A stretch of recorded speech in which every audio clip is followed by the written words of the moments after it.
Hello students, चलिए आज हम लोग बिहार TG2 सिलेक्शन सीरीज़ का 20वां लेक्चर डिस्कस करने आ रहे हैं। अगर आप मेरे चैनल पर नए हैं तो प्लीज़ मेरे चैनल को लाइक करिएगा, शेयर करिएगा एंड सब्सक्राइब करिएगा, जिससे मैं आप लोगों के लिए अच्छे और वीडियोस बना सकूं और आपको इम्पॉर्टेंट MCQs का सागर प्रदान कर सकूं। चलिए स्टार्ट करते हैं। कह रहा है बड़े आकार के MG सेट में प्रयुक्त AC मोटर होती है। ठीक है, स्क्वायरल केज इंडक्शन मोटर होती है, वाउंड रोटर इंडक्शन मोटर होती है, सिंक्रोनस मोटर होती है, AC कम्यूटेटर मोटर होती है। तो बच्चों इसमें आंसर क्या होगा आपका? सिंक्रोनस मोटर होती है। ठीक है, चलिए अगला क्वेश्चन देखते हैं। DC से AC कन्वर्टर का अन्य नाम क्या है? हम लोग DC को जब AC में कन्वर्ट करते हैं तो उसको हम लोग क्या कहते हैं? रेक्टिफायर कहते हैं, इन्वर्टर कहते हैं, चॉपर कहते हैं, ऑल कहते हैं। तो देखिए रेक्टिफायर क्या करता है आपका काम, ये आपका AC को DC में बदलता है, AC को DC में बदलता है। ये काम होता है आपका रेक्टिफायर का। ठीक, रेक्टिफायर आपके कई प्रकार के होते हैं।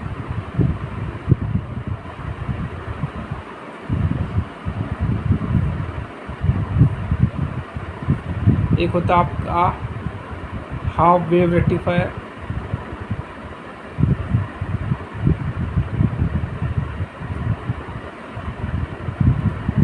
इसकी एफिशिएंसी कितनी होती है?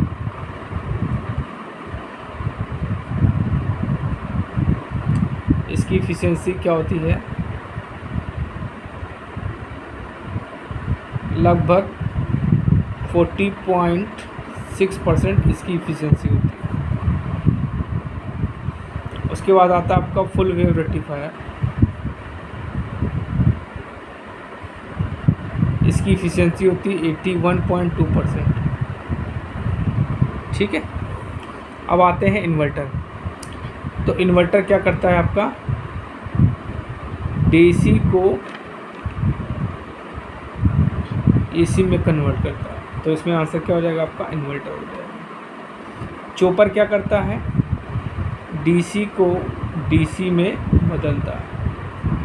ठीक है, चलिए अगला क्वेश्चन देखते हैं। DC से DC कन्वर्टर है। ठीक है, रेक्टिफायर है, इन्वर्टर है, चॉपर है, साइक्लो कन्वर्टर है। ठीक है, तो रेक्टिफायर मैंने आपको बताया क्या करता है आपका? AC को DC में कन्वर्ट करता है। ठीक, इन्वर्टर क्या करेगा? DC को AC में कन्वर्ट करेगा। और जो आपका साइक्लो कन्वर्टर होता है ये आपका AC को AC में कन्वर्ट करता है। तो आपका जो चॉपर होता है ये क्या करता है? आपका DC का DC में कन्वर्जन करता है। ठीक है, चलिए अगला क्वेश्चन देखते हैं। साइक्लो कन्वर्टर है DC टू DC कन्वर्टर। तो DC से DC आपका कौन करता है? चॉपर करता है। DC टू AC कन्वर्टर ये आपका करता है इन्वर्टर। AC टू DC आपका रेक्टिफायर करता है।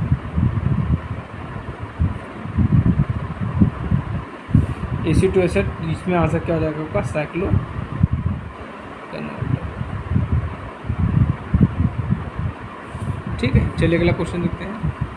इन्वर्टर का कार्य है AC साइन तरंग को स्मूथ करना। ठीक है, पल्सेटिंग DC को शुद्ध DC बदलना, AC को DC में बदलना, DC को AC में बदलना। तो आंसर क्या हो जाएगा बच्चों? ये क्या करता है? DC को AC में बदलता है। देखिए बच्चों, बहुत इंपॉर्टेंट क्वेश्चन है ये। नया क्वेश्चन मैं आप लोगों के लिए लेके आया हूँ। लैप और वेव बाउंड DC जंट में आर्मेचर कुंडलन के प्रतिरोध में संबंध होता है। तो देखिए यहाँ आपका जो आपका RW है ये आपका क्या है?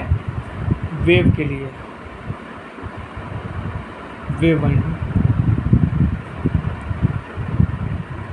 मतलब वेव वाइंडिंग का जो आर्मेचर रेजिस्टेंस होगा वो RW होगा, ठीक है। और RP क्या है आपका लैप बाइंडिंग के लिए, ठीक है।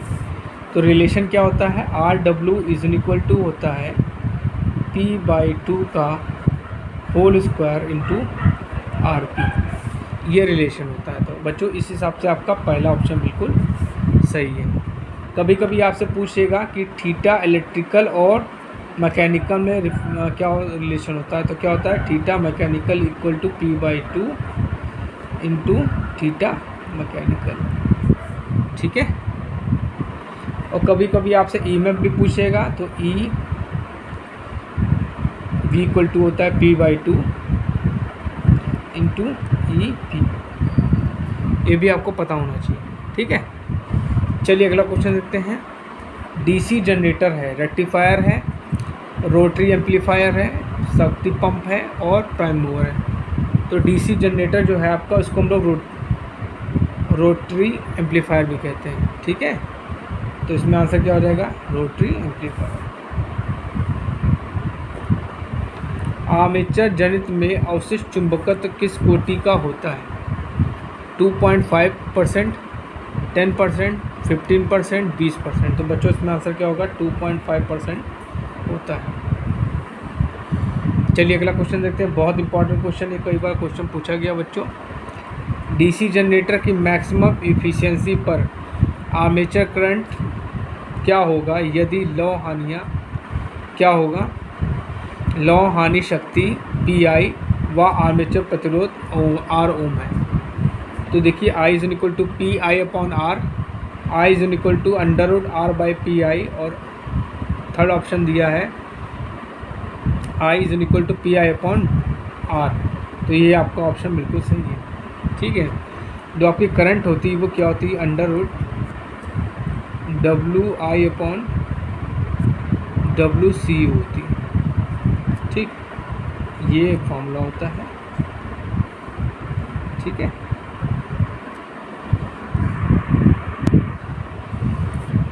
कह रहा है कि 11 kV/110 ट्रांसफार्मर टर्न रेशियो होगा। देखिए ट्रांसफॉर्मेशन रेशियो क्या होता है, V2/V1 इक्वल टू K होता है, ठीक। तो यहाँ पे V1 आपका कितना दिया है, 11 kV दिया, और V2 कितना दिया आपका 110। तो इसको उल्टा कर दीजिए, तो 110/11 kV है, तो इसको 1000 कर दीजिए इक्वल टू K, ठीक है। तो इससे कैंसिल हो जाएगा, तो K इक्वल टू 1/1000, ठीक है।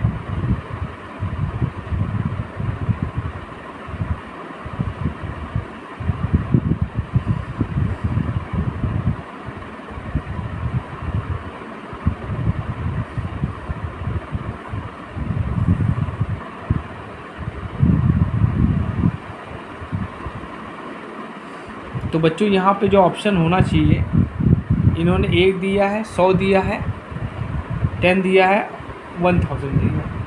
तो इस हिसाब से तो बच्चों अगर हम निकालेंगे तो ट्रांसफॉर्मेशन रेशियो से क्या होता है, V2/V1 इक्वल टू K होता है, ठीक है। तो V2 आपका क्या होगा, ये हो गया, ओके।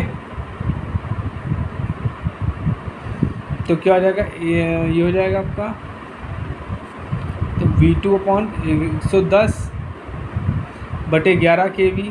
तो इसको सॉल्व करेंगे तो एक आपका ये कैंसिल हो जाएगा, 11 ये क्या, तो आपका 100 आना चाहिए, K की वैल्यू 1/100 आना चाहिए। लेकिन उन्होंने क्या दिया, 100 दिया है, तो यहाँ पे इसको हम कंसीडर मान लेते हैं 100, लेकिन आना चाहिए 1/100, ठीक है। चलिए अगला क्वेश्चन देखते हैं। ट्रांसफार्मर ऑयल की डाइइलेक्ट्रिक स्ट्रेंथ समानता होती है, 1 kV होती है, 33 kV होती है, 100 kV होती है, 330 kV होती है। देखिए बच्चों ये बहुत इंपॉर्टेंट क्वेश्चन है।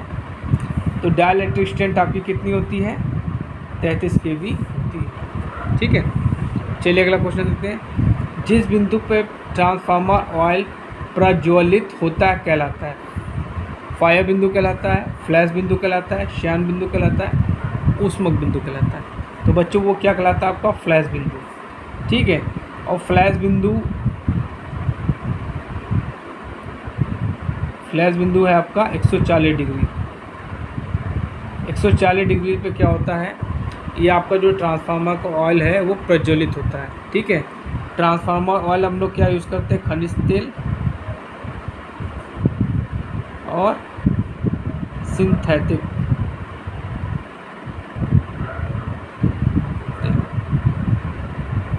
तो बच्चों आज के लिए बहुत इतना क्वेश्चन बहुत है, ठीक है। कल आप लोगों के लिए और मैं क्वेश्चन बनाऊंगा, तब तक आप मेरे वीडियोस को देखते रहिए और प्लीज़ मेरे चैनल को सब्सक्राइब और शेयर जरूर करा करिए। Thank you. हेलो स्टूडेंट्स, आपका हमारे चैनल TG2 अड्डा में स्वागत है। आज मैं आप लोगों के लिए कुछ इम्पोर्टेंट क्वेश्चन लेके आया हूँ जो कि आपके किसी न किसी एग्ज़ाम में पूछे गए हैं। ये क्वेश्चंस आपके बिहार TG2 के लिए इम्पोर्टेंट हैं। अगर आप चैनल पर नए हैं तो प्लीज़ मेरे चैनल को लाइक करिएगा, शेयर करिएगा एंड सब्सक्राइब करिएगा। चलिए स्टार्ट करते हैं। कह रहा है ध्रुवों की संख्या 4 और स्लॉट्स की संख्या क्या है 24 होने पर ध्रुव पिच होंगे। 2 होंगे, 4 होंगे, 6 होंगे और 8 होंगे। तो देखिए ध्रुव पिच इक्वल टू क्या होगा, ध्रुव पिच मतलब pole pitch equal to number of slots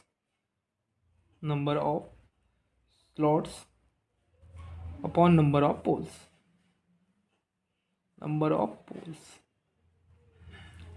तो क्या हो जाएगा 24/4, तो क्या आ जाएगा आपका 6। तो पोल पिच आपकी कितनी आ जाएगी 6। तो ये आपका आंसर बिल्कुल सही है, इसमें आंसर क्या होगा आपका 6।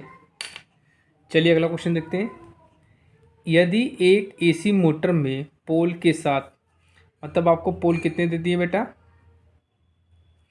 ये पोल दे दिए हैं आपको 4, ठीक।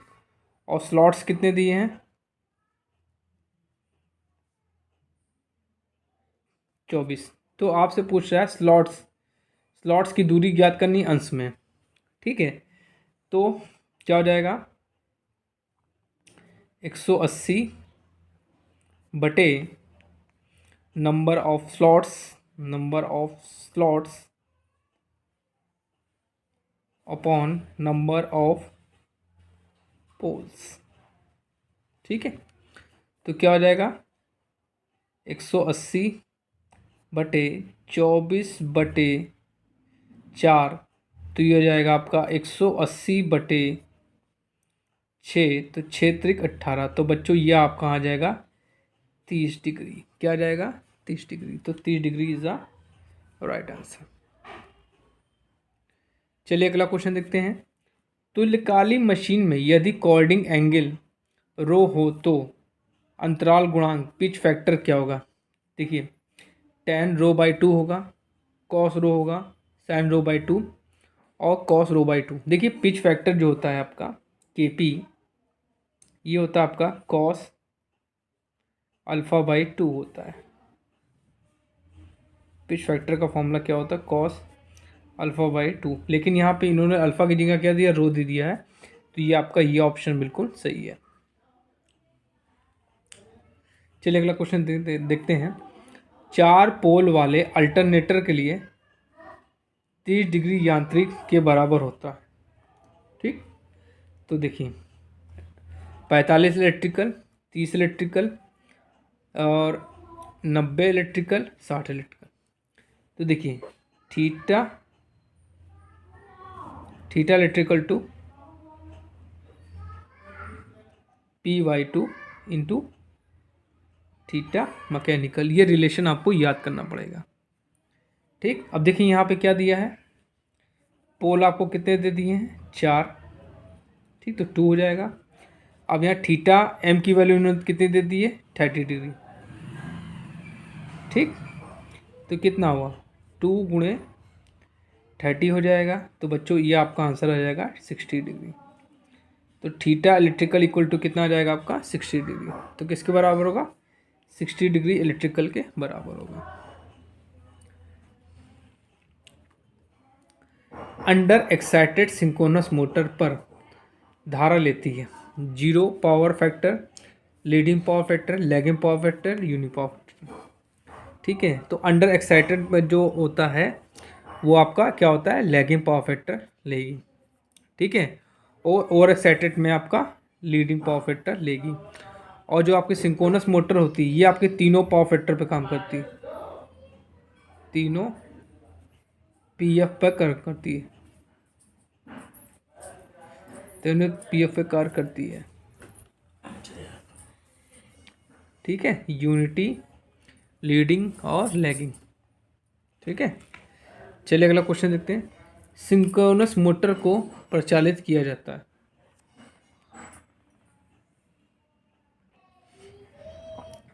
यूनिटी पावर फैक्टर पे, लैगिंग पावर फैक्टर पे, लीडिंग पावर फैक्टर पे, यूनिटी, लैगिंग और लीडिंग।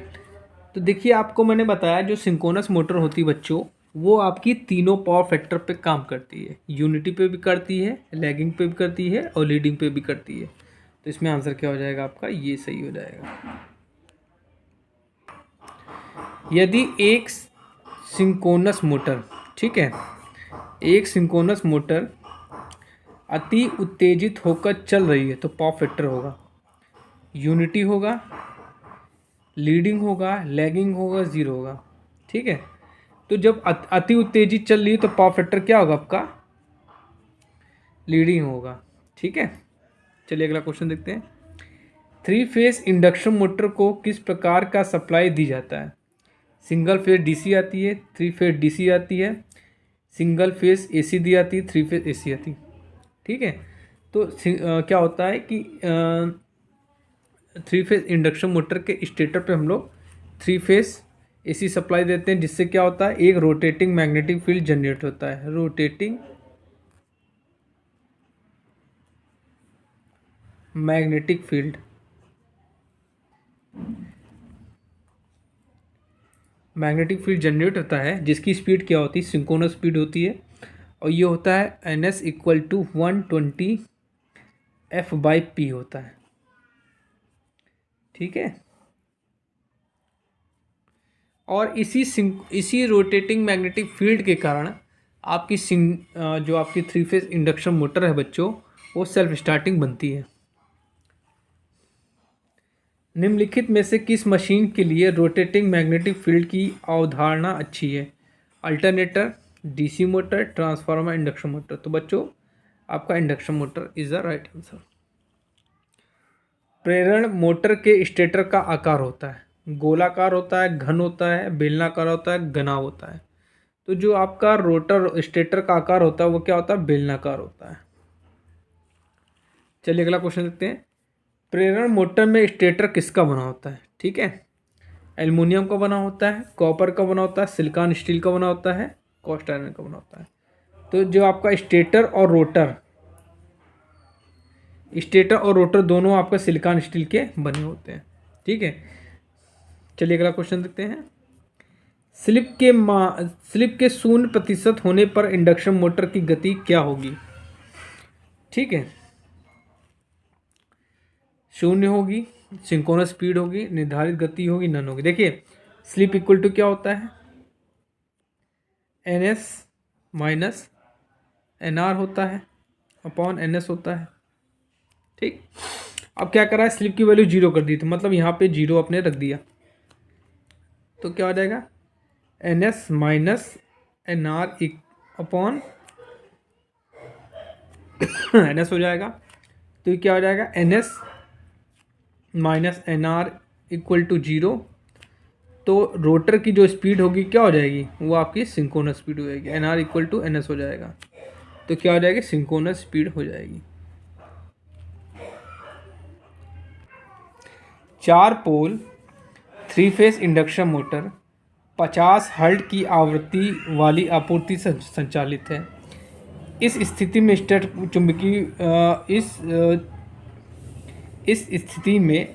स्टेटर का चुंबकीय क्षेत्र किस गति से घूमेगा? चलिए निकाल लेते हैं। देखिए NS इक्वल टू क्या है? 120 F/P होता है। और जो ये NS होती है क्या होती है, रोटेटिंग मैग्नेटिक फील्ड की स्पीड होती है। तो क्या हो जाएगा 120, फ्रीक्वेंसी कितनी दे दी आपको 50, पोल आपके 4, तो 4 तिहाई 12, तो 3 बच्चे 15, कितना आ जाएगा आपका सिंक्रोनस स्पीड आपकी 1500 आ जाएगी। तो 1500 इज़ द राइट आंसर। ठीक, चलिए अगला क्वेश्चन देखते हैं। यदि किसी मोटर की सिंक्रोनस स्पीड 1000 RPM है, तो NS आपको कितना दे दिया इन्होंने 1000 RPM दे दिया। चलो ठीक, कोई बात नहीं। जबकि इसकी आपूर्ति की फ्रीक्वेंसी कितनी, मतलब आपको F कितना दिया है 50 हर्ट्ज। तो इस मोटर में पोलों की संख्या कितनी होगी, तो लगाओ बेटा। NS इक्वल टू क्या होता है 120 F/P। आपसे पोल पूछ रहा है तो पोल इक्वल टू क्या हो जाएगा 120 F/NS हो जाएगा। ठीक है, अच्छा तो क्या हो जाएगा यहाँ पे, चलो कर देते हैं। तो 120, फ्रिक्वेंसी आपकी 50 है, पोल्स कितने हैं आपके निकालने हैं, और सिंक्रोनस स्पीड कितनी 1000 दी इन्होंने। तो 1 0 1 0 1, 5 दूनी 10, 6। तो पोल कितने आ गए आपके, पोल आपके आ जाएंगे 6। तो 6 इज द राइट आंसर। चलिए अगला क्वेश्चन देखते हैं। यदि एक प्रेरण मोटर की स्लिप 0.1 है, तो आपकी स्लिप की वैल्यू कितनी दी है 0.1 है। ठीक, जबकि इसकी तुल्यकालिक गति कितनी है 1000, NS कितना दिया आपको 1000 दिया RPM। तो रोटर की गति क्या होगी, तो निकाल लो बेटा। तो S इक्वल टू क्या होता है NR/NS माइनस NR/NS होता है। ठीक, तो NS minus NR equal to क्या हो जाएगा S into NS। So NR की वैल्यू NS। ठीक, तो आप इसको इधर ले आओ। ठीक, इसको इधर ले, इसको तो NR इक्वल टू क्या हो जाएगा, NS कॉमन ले लेंगे तो क्या हो जाएगा 1 माइनस S हो जाएगा। तो NS की वैल्यू कितनी दी है 1000, 1, और इसकी वैल्यू क्या है 0.1। तो ये हो जाएगा आपका 0.9 इंटू 1000। तो बच्चों इसमें आंसर आ जाएगा आपका रोटर की स्पीड 900 RPM। तो ये आपका आंसर बिल्कुल सही है। एक 3 फेस प्रेरण मोटर 4 पोल के लिए कुंडलित है, और मतलब पोल आपको कितने दे दिए बेटा, पोल आपको दे दिए हैं 4। ठीक, फ्रीक्वेंसी कितनी दे दी है इन्होंने 50 हर्ट्ज। S कितना दे दिया है 4%। ठीक, तो घूर्णक की गति यानी कि तो निकाल लीजिए, फॉर्मूला हमने ऊपर निकाला था। तो चलिए NR इक्वल टू क्या हो जाएगा 1 माइनस S इंटू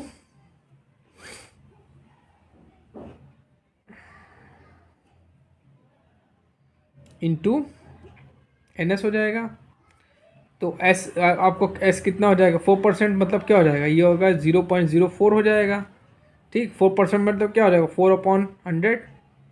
ठीक, तो अब ये क्या हो जाएगा, तो ये हो जाएगा 1 माइनस 0.04 इंटू NS कितनी दी आपको,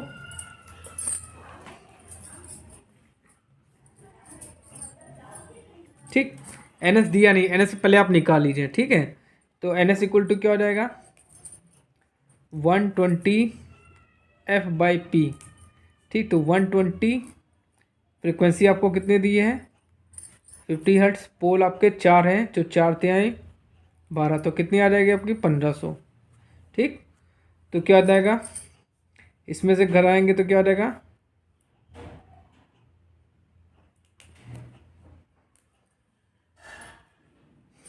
1 माइनस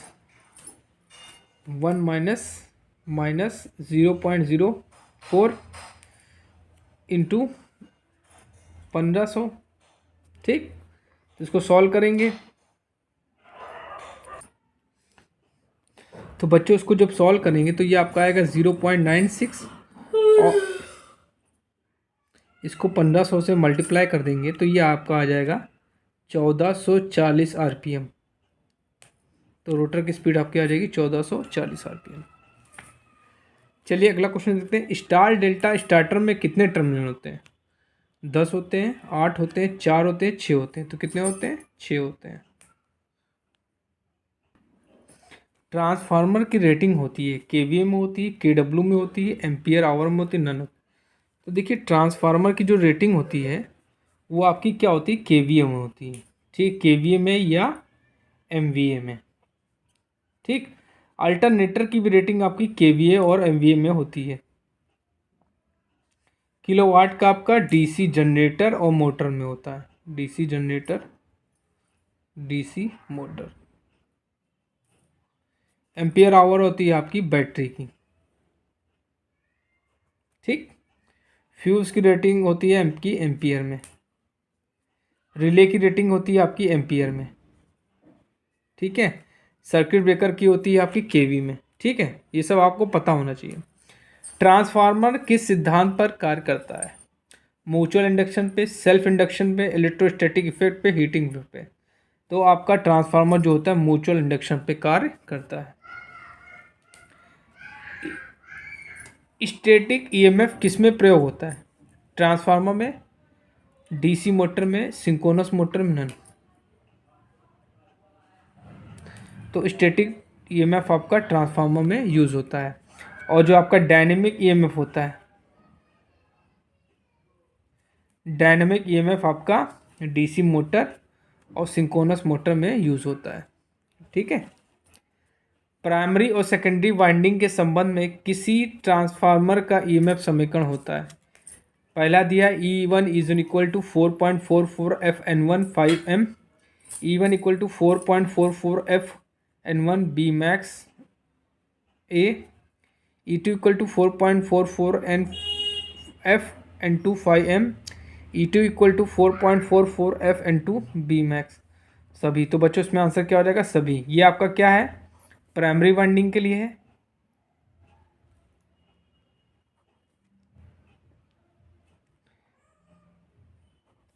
ये दोनों आपका सेकेंडरी वाइंडिंग।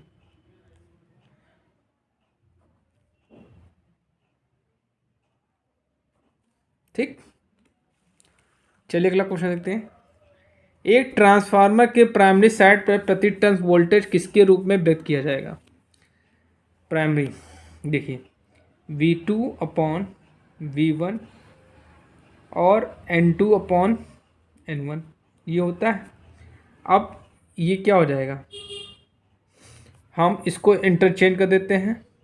ठीक, इसको इधर ले आते हैं, इसको दे, तो क्या हो जाएगा? V1 upon N1 equal to V2 upon N2 हो जाएगा। ठीक, इस हिसाब से आपका पहला ऑप्शन बिल्कुल सही है।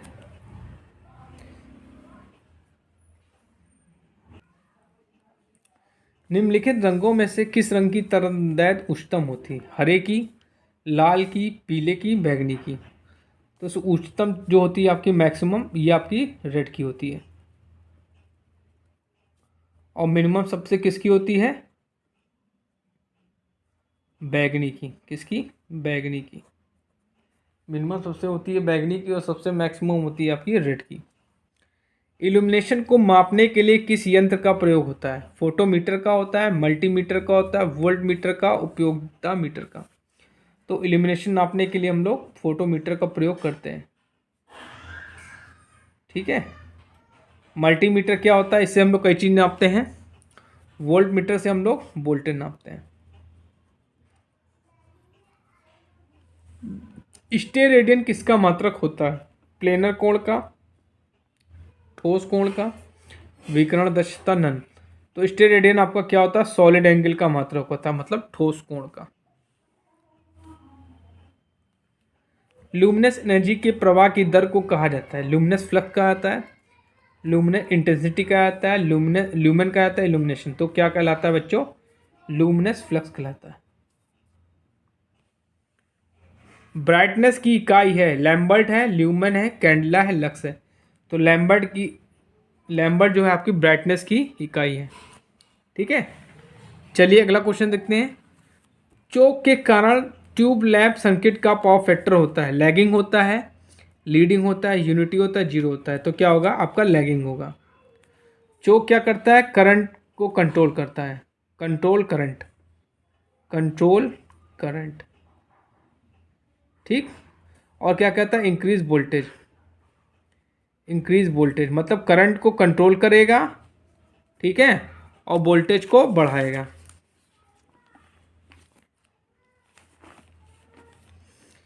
40 वाट ट्यूब की लंबाई कितनी होती है, 0.6 मीटर, 1.5 मीटर, 1.2 मीटर, 2 मीटर। तो बच्चों इसमें आंसर क्या होगा, 1.2 मीटर। निम्न में से ठंडा कैथोड लैंप कौन सा है, हीलियम लैंप है, पारावास्प लैंप है, नियॉन लैंप है, और आपका क्या है, ट्यूब लैंप है। तो बच्चों इसमें आंसर क्या हो जाएगा आपका, नियॉन लैंप, ठीक है। सर्किट ब्रेकर का जीवन काल कितना होता है, बहुत इंपॉर्टेंट क्वेश्चन है ये।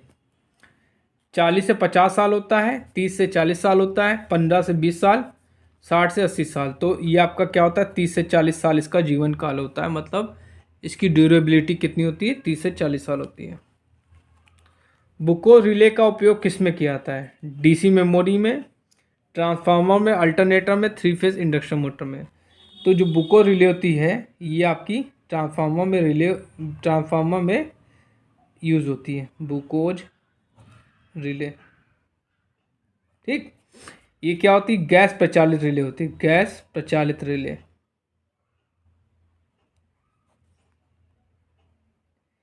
ये इंटरनल फॉल्ट को सेंस करती है, इंटरनल फॉल्ट, इंटरनल फॉल्ट में आपका इंसुलेशन भी आता है, ठीक है।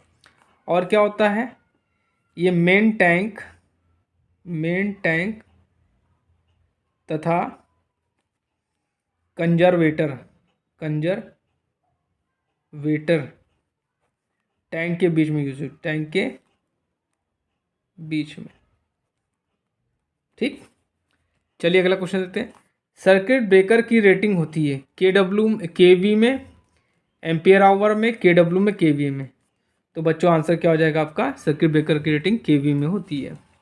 बुको रिले एक डैश संचालित रिले है, एडी करंट संचालित रिले है, फ्रीक्वेंसी संचालित रिले है, गैस संचालित रिले है, इलेक्ट्रोमैग्नेटिक इंडक्शन संचालित रिले है। तो इसमें आंसर क्या होगा, गैस, ठीक। चलिए अगला क्वेश्चन देखते हैं। रिले की रेटिंग होती है केवी में, एम्पियर में, किलोवाट में, केवी में। तो बच्चों क्या होगा, रिले की रेटिंग होती है आपकी एम्पियर में होती है। महो रिले को डैश डैश पर प्राथमिकता दी जाती है, छोटी लाइन में, मध्यम लाइन में, लंबी लाइन में, नन। तो इसको कहाँ देंगे, बड़ी लाइन में, लंबी लाइन में, ठीक है। देखिए छोटी लाइन जो होती है इसकी रेंज क्या है आपकी, 80 किलोमीटर, मध्यम की क्या है 160 किलोमीटर, और लंबी की क्या है 160 किलोमीटर से ज़्यादा।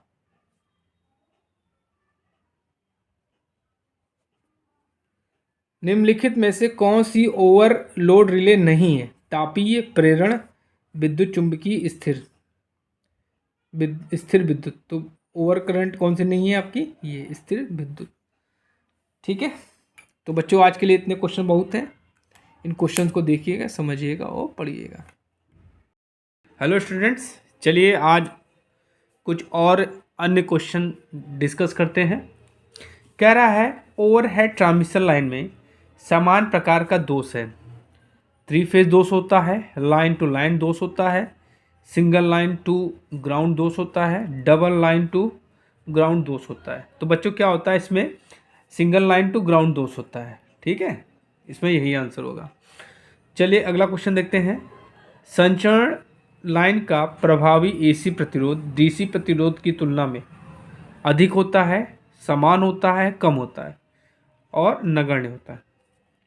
तो देखिए क्या होगा, इसमें आंसर होगा आपका अधिक होता है, ठीक है। चलिए अगला क्वेश्चन देखते हैं।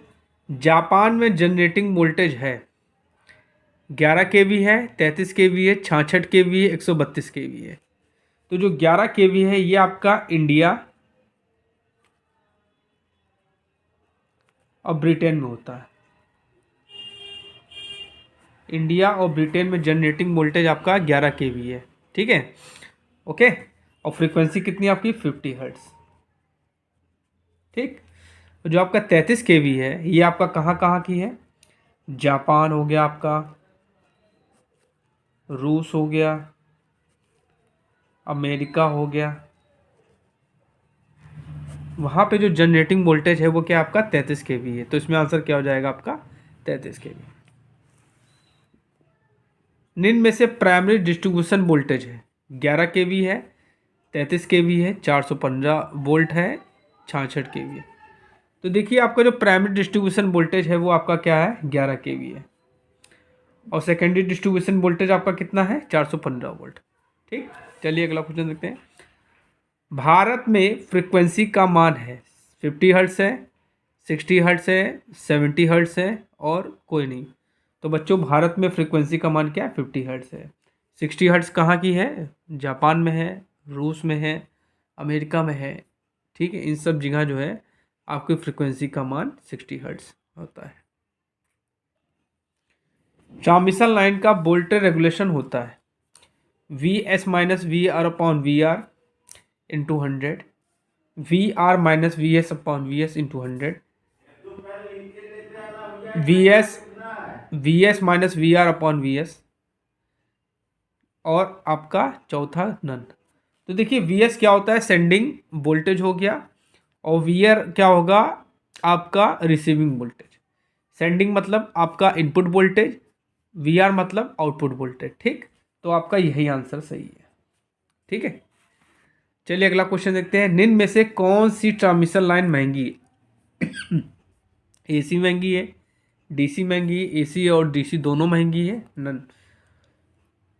देखिए आपकी जो सबसे महंगी ट्रांसमिशन लाइन है वो आपकी डीसी है, ठीक है, क्योंकि इसमें हम लोग ट्रांसफार्मर का प्रयोग नहीं करते हैं, जिसके कारण हमको और इक्विपमेंट यूज़ करने पड़ते हैं, ठीक है। चलिए अगला क्वेश्चन देखते हैं। ट्रांसमिशन लाइन में निम्न का प्रयोग होता है, ठीक है। ट्रांसफार्मर का यूज़ होता है, स्विच गियर का यूज़ होता है, इंसुलेटर का, सपोर्ट का और सभी। देखिए जो ट्रांसमिशन लाइन है उसमें आपका ट्रांसफार्मर का प्रयोग क्या करता है, ये वोल्टेज को घटाता और बढ़ाता है। स्विच गियर क्या है, ये आपका प्रोटेक्शन करता है, ठीक है। इसका प्रयोग जो है हम लोग प्रोटेक्शन में करते हैं। इंसुलेटर क्या होता है, इंसुलेटर आपका पोर्सिलेन का बना होता है जो कंडक्टर को एक स्थान से दूसरे स्थान तक ले जाता है। सपोर्ट, ठीक। तो इसमें आंसर क्या हो जाएगा आपका सभी। किस डिस्ट्रीब्यूशन सिस्टम में वोल्टेज कंट्रोल की सुविधा नहीं होती, एसी में, डीसी में, बोथ, नन। तो आपका जो डीसी डिस्ट्रीब्यूशन सिस्टम होता है वहाँ पे वो क्या होता है वोल्टेज कंट्रोल की सुविधा नहीं होती है। चलिए अगला क्वेश्चन देखते हैं। डीसी डिस्ट्रीब्यूशन सिस्टम की तुलना में एसी डिस्ट्रीब्यूशन सिस्टम में होता है वोल्टेज कंट्रोल, रख रखाव सस्ता, रख रखाव सरल, ऑल। तो बच्चों इसमें आंसर क्या हो जाएगा ऑल। मतलब क्या होता है वोल्टेज कंट्रोल भी होता है और रख रखाव सस्ता भी होता है और सरल होता है। ट्रांसमिशन लाइन के पैरामीटर्स हैं, रेजिस्टेंस है, इंडक्टेंस है, कैपेसिटेंस है और सभी। तो ये आपके सभी जो हैं ये पैरामीटर्स हैं ट्रांसमिशन लाइन के। अगर रेजिस्टेंस की बात करें तो इसकी यूनिट होती है ओम पर किलोमीटर, इसकी यूनिट होती है आपकी ओम पर किलोमीटर। इंडक्टेंस की होती है हेनरी पर किलोमीटर, हेनरी पर किलोमीटर। और कैपेसिटेंस की होती है आपकी फैरड पर किलोमीटर। ये भी आपको पता होना चाहिए, कभी कभी ये भी क्वेश्चन पूछ सकता है। किस ट्रांसमिशन लाइन में कैपेसिटेंस का मान शून्य होता है, ठीक है। या कह देगा किस ट्रांसमिशन लाइन में कैपेसिटेंस इफेक्ट का मान शून्य होता है, ये भी कह सकता है, ठीक है। Short transmission line, medium transmission line, long transmission line और नन, मतलब कोई नहीं। तो आपकी जो शॉर्ट ट्रांसमिशन लाइन होती है उसमें कैपेसिटेंस का मान क्या होता है 0 होता है, ठीक है। शॉर्ट ट्रांसमिशन लाइन की जो डिस्टेंस है ये क्या है आपकी ये आपकी 80 किलोमीटर तक, 80 किलोमीटर तक जो है ट्रांसमिशन लाइन की रेंज होती है। और ये क्या होता है, 20 केवी तक वोल्टेज को, इसमें ट्रांसमिशन लाइन में जो वोल्टेज की कितने वोल्ट का हो तो वोल्टेज सप्लाई होती है वो 20 केवी की। मीडियम जो होती है ये होती है आपकी 80 किलोमीटर से 160 किलोमीटर, और वोल्टेज की रेंज होती है 11 केवी से 100 केवी। और जो लॉन्ग ट्रांसमिशन लाइन होती है ये क्या होती है, 160 किलोमीटर से ऊपर।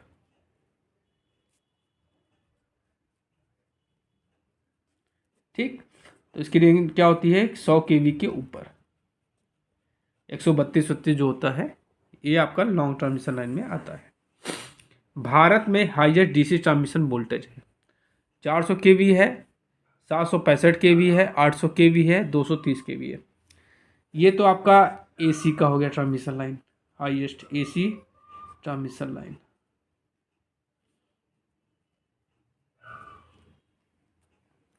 और जो सबसे हाईएस्ट है, आंसर क्या है इसका, 800। ये आपका डीसी ट्रांसमिशन है। आपको दोनों पता होना चाहिए, ट्रांसमिशन। ठीक, चलिए आज का लास्ट क्वेश्चन देखते हैं। Which type of insulator used in 132 KV transmission line. कह रहा है 132 केवी ट्रांसमिशन लाइन में किस प्रकार का इंसुलेटर हम लोग प्रयोग करेंगे। पिन इंसुलेटर का करेंगे, डिस्क इंसुलेटर करेंगे, साइकिल इंसुलेटर का करेंगे, नन। देखिए जो आपका पिन इंसुलेटर होता है ये आपका 33 केवी तक यूज़ करते हैं हम लोग, इसको हम लोग 33 केवी तक यूज़ कर सकते हैं।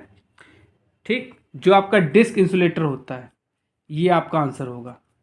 डिस्क इंसुलेटर आपका बड़ी बड़ी जो ट्रांसमिशन लाइन है उसमें प्रयोग करते हैं। और एक डिस्क इंसुलेटर की वैल्यू क्या होती है, 11 केवी होती है। क्या होती है, एक डिस्क इंसुलेटर की वैल्यू क्या होती है, 11 केवी होती है। जो आपका साइकिल इंसुलेटर है ये आपका 650 वोल्ट से नीचे तक यूज होता है, बिलो। ठीक, और साइकिल इंसुलेटर को हम किसी भी एंगल पे यूज कर सकते हैं। ठीक है, देखिए कह रहा है कि इस मोटर को बिना लोड के स्टार्ट नहीं करना चाहिए। ठीक है,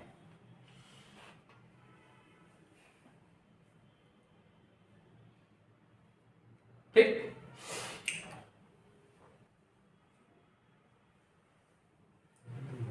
किसी डीसी मोटर को होना चाहिए, किसी डीसी मोटर को बिना लोड के स्टार्ट नहीं करना चाहिए। ठीक, समझ गए। देखिए सीरीज मोटर जो होती है बहुत खतरनाक मोटर होती है। ठीक, जो सीरीज मोटर होती है उसको बिना लोड के, नो लोड पे स्टार्ट नहीं करना चाहिए। ठीक, क्यों क्यों, इतनी तेज स्पीड होती है ना, फाउंडेशन उखाड़ देगी। फाउंडेशन क्या, इसका स्टार्टिंग टार्क बहुत ज्यादा हो जाएगा। ठीक, देखिए स्टार्टिंग टार्क क्या होता है, T is directly proportional to phi IA होता है। ठीक, अच्छा देखिए सीरीज मोटर, पहले फिगर बना लेते फिर समझाते तुम लोग को क्यों नहीं करना चाहिए। ठीक,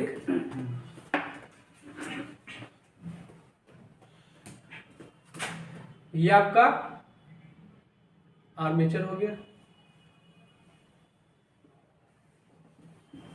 और ये आपकी सीरीज वाइंडिंग हो गई और ये आपका वोल्टेज हो गया प्लस माइनस, और ये हमने सप्लाईज को दे दी। आपका ये प्लस हो गया ब्रश, ये आपका माइनस, ये आपका बैक EMF उत्पन्न होगा और ये आपकी आर्मेचर करंट आएगी। ठीक, ये आपका RSC हो जाएगा और ये आपका ISC होगा। ठीक, अब देखो बेटा क्या होता है कि रेजिस्टेंस का मान क्या होगा, ज्यादा होगा कम होगा, 1 ओम होगा। ठीक, ये आपकी सीरीज मोटर है। ठीक, और सीरीज मोटर का टार्क बहुत ज्यादा होता है, स्टार्टिंग टार्क क्या होता है, बहुत ज्यादा होता है। ठीक, क्या होता है, T is directly proportional to phi IA होता है। मतलब जो टार्क होता है वो क्या होता है, फ्लक्स के और आर्मेचर करंट के डायरेक्टली प्रोपोर्शनल होता है। क्लियर इतना? तो यहाँ पे फ्लक्स क्या होगा, directly proportional to armature current होगा। तो यहाँ देखो तो टार्क क्या हो जाएगा आपका, आई ए स्क्वायर हो जाएगा। ठीक, मतलब इसमें जो टार्क जनरेट होगा, स्टार्टिंग टार्क जनरेट होगा, वो क्या होगा, आई स्क्वायर के बराबर होगा डायरेक्टली प्रोपोर्शनल। ठीक, तो हमको क्या करना चाहिए, इसको बिना लोड के स्टार्ट नहीं करना चाहिए। ठीक, जैसे मान लीजिए आपने देखा होगा, ट्रैक्शन में देखा है, लोकोमोटिव बैठे हो, झटका मारती एकदम से, तो स्टार्टिंग टार्क क्या तो बहुत ज्यादा होता। ठीक, एक क्वेश्चन आपसे ये भी पूछेगा, ठीक है, कि अगर इसका हम वो देखें ग्राफ टार्क का, तो कुछ इस तरह बनता है। ये जो वैल्यू होती है, यहां पे क्या होता है, T directly proportional to I square होता है। उसके बाद इस संतृप्त अवस्था आ जाती है, तो क्या हो जाता है, टी डायरेक्टली प्रोपोर्शनल टू आई हो जाता है। ये सब कैरेक्टरिस्टिक हमने तुमको पढ़ाए हैं। ठीक, ओके। अच्छा, अब एक क्वेश्चन ये भी पूछ लेता है, देखो मेरी आदत है एक क्वेश्चन, कोई भी क्वेश्चन हो उसका चीर फाड़ कर देते, उससे क्या क्या क्वेश्चन बन सकते हैं, ये सब आपको जानना चाहिए। अब देखो सीरीज मोटर की बात हो रही है, तो सीरीज मोटर हम लोग कहाँ यूज करेंगे, हॉइस्ट में यूज करेंगे, क्रेन में यूज करेंगे, और लोको मोटिव में यूज करेंगे। इन सब जगह क्या यूज करते हैं हम लोग, डीसी सीरीज मोटर यूज करते हैं। ठीक, इसका टार्क क्या होता है, सबसे हाईएस्ट होता है, highest torque. Highest torque property के कारण इसका हम लोग प्रयोग कहां करते हैं, लोकोमोटिव में करते हैं। ठीक है, अच्छा, अब इसका जो स्पीड रेगुलेशन होता है, क्या होता है, स्पीड रेगुलेशन, वो क्या होता है, पुअर होता है। स्पीड रेगुलेशन क्या होता है इसका, पुअर। और सबसे अच्छा किसका होता है, शंट का, shunt motor, highest speed regulation.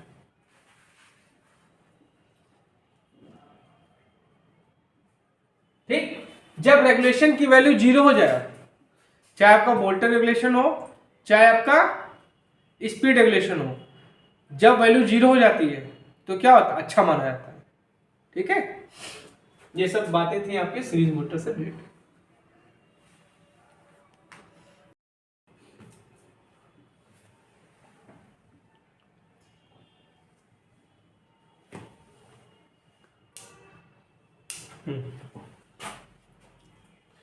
देखिए अगला क्वेश्चन कह रहा है, 3 पॉइंट स्टार्टर का प्रयोग होता है बोथ शंट और कंपाउंड मोटर, मतलब शंट और कंपाउंड मोटर दोनों में होता है। शंट मोटर में केवल यूज होता है, ओनली मतलब केवल उसी में। सीरीज मोटर में केवल यूज होता है, और कंपाउंड मोटर में केवल यूज होता है। ठीक, देखिए जो आपका 3 पॉइंट स्टार्टर है, ये आपका शंट और कंपाउंड दोनों में यूज होता है। ठीक है, जो आपका 3 पॉइंट स्टार्टर होता है, स्टार्टर, वो किस में यूज होता है, शंट और कंपाउंड दोनों में यूज होता है। ठीक, रही बात आपकी क्या बची, सीरीज। ठीक है, सीरीज मोटर में हम लोग क्या यूज करते हैं, 2 पॉइंट स्टार्टर यूज करते हैं। क्या यूज करते हैं, 2 पॉइंट स्टार्टर यूज करते हैं। स्टार्टर का क्यों यूज करते हैं, अभी हमने बताया आपको, करंट का मान बहुत ज्यादा होता है स्टार्टिंग में, उसको कंट्रोल करने में स्टार्टर का प्रयोग करते हैं। जब करंट कंट्रोल कर लोगे तो टॉर्क भी क्या हो जाएगा, कंट्रोल हो जाएगा। ठीक है, समझ में आया, आर्मेचर करंट को कंट्रोल करने के लिए। 3 पॉइंट कह रहा है कि निम्न में से कौन सा डीसी मोटर की यांत्रिक दक्षता का सही व्यंजक है। ठीक, अब आपसे पूछ रहा है कि देखिए एक होती है मैकेनिकल इफिशियंसी और एक होती है आपकी इलेक्ट्रिकल इफिशियंसी। ठीक है, क्योंकि देखो मोटर होती है, मोटर में क्या होती है, मैकेनिकल पावर भी होती है, इलेक्ट्रिकल पावर भी होती है। ठीक, तो इफिशियंसी को 2 पार्ट में, जिसमें 2 इफिशियंसी होंगी। ठीक, अब क्या दिया है, उपयोगी वैद्युत शक्ति आउटपुट बटे कुल विकसित यांत्रिक शक्ति। ठीक, उपयोगी यांत्रिक शक्ति आउटपुट बटे कुल विकसित यांत्रिक शक्ति। उपयोगी यांत्रिक शक्ति आउटपुट प्लस कुल विकसित यांत्रिक शक्ति। उपयोगी यांत्रिक शक्ति आउटपुट बटे कुल विकसित वैद्युत शक्ति। ठीक है, इसमें क्या आंसर होगा? इसमें आंसर क्या होगा आपका? उपयोगी यांत्रिक शक्ति आउटपुट। देखो, और एफिशिएंसी मतलब क्या होता है? आउटपुट बटे इनपुट, आउटपुट बटे इनपुट। ठीक, तो जब यांत्रिक की बात कर रहा है तो क्या लिखोगे? उपयोगी यांत्रिक शक्ति आउटपुट, मतलब आउटपुट जो यांत्रिक शक्ति होगी वो, और कुल विकसित यांत्रिक शक्ति मतलब विकसित जो इनपुट हम दे रहे हैं। समझे? तो ये हो जाएगा, ये ऑप्शन आपका बिल्कुल सही हो जाएगा। देख लो, देखो यांत्रिक दक्षता बता देते हैं तुमको, और इलेक्ट्रिक दक्षता दोनों बताते हैं। यांत्रिक दक्षता, ठीक, तो यांत्रिक दक्षता बराबर क्या होता है?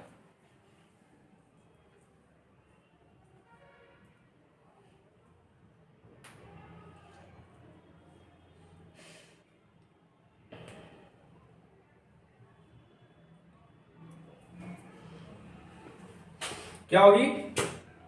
bhp into 735.5। ठीक, ओके, ये क्या हो गई? आपकी आउटपुट पावर हो जाएगी, यांत्रिक की आउटपुट पावर अपॉन ईबी आइए। ये क्या हो गई? आपकी यांत्रिक दक्षता हो गई, या कह सकते हैं, क्या कह सकते हैं? व्यावसायिक, क्या? व्यावसायिक यांत्रिक, व्यावसायिक दक्षता बटे वैद्युत दक्षता। एक ये भी रिलेशन होता है, समझ रहे हो? यांत्रिक दक्षता का फॉर्मूला क्या होता है? व्यावसायिक दक्षता बटे विद्युत दक्षता। ठीक है, और एक तो यही रहेगा, उपयोगी यांत्रिक शक्ति आउटपुट बटे कुल विकसित यांत्रिक शक्ति। ठीक, ओके। अब हम बात करें इलेक्ट्रिकल की दक्षता, electrical efficiency. Electrical efficiency equal to क्या हो जाएगा? उत्पन्न यांत्रिक शक्ति, ठीक, उत्पन्न यांत्रिक शक्ति बटे क्या होगा आपका? इनपुट वैद्युत शक्ति, इनपुट वैद्युत शक्ति। ठीक, अब उत्पन्न यांत्रिक शक्ति कहां होगी? आर्मेचर में होगी। आर्मेचर घूमेगा तो उसी में तो आउटपुट मिलेगा हमको, बताया था ना अभी तुमको, ईबी आईए बताया था। तो ये क्या हो जाएगा? ईबी आईए हो जाएगा, और इनपुट विद्युत शक्ति क्या हो जाएगी? जो आप दे रहे हो V इंटू आई एन हो जाएगा। समझ में आया? ये समझ में आया? देखो, तो इसको मिटा देते हैं, ऊपर और मिटा देते हैं, तो बता, ये तो क्लियर है ना?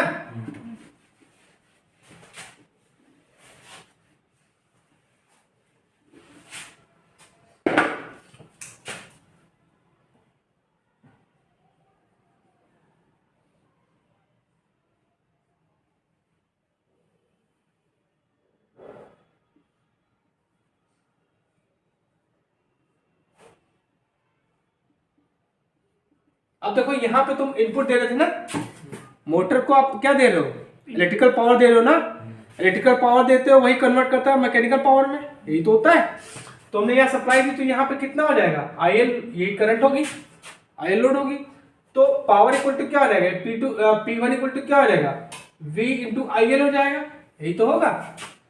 और यहाँ पे जो पावर जनरेट होगी, इसमें EMF क्या हो जाएगा? EP होगा। ठीक, और इसकी जो करंट यहाँ आ रही है वो क्या हो गया? आर्मेचर करंट हो जाएगी। ठीक, तो इसमें जो पावर हो जाएगी क्या हो जाएगी? P2 इक्वल टू क्या हो जाएगा? EB इंटू IA, यही तो होगा। अगर हम इलेक्ट्रिकल एफिशिएंसी निकालें, ईटा इलेक्ट्रिकल, तो क्या हो जाएगा? P2 अपॉन P1 होगा ना, ये तो होगा।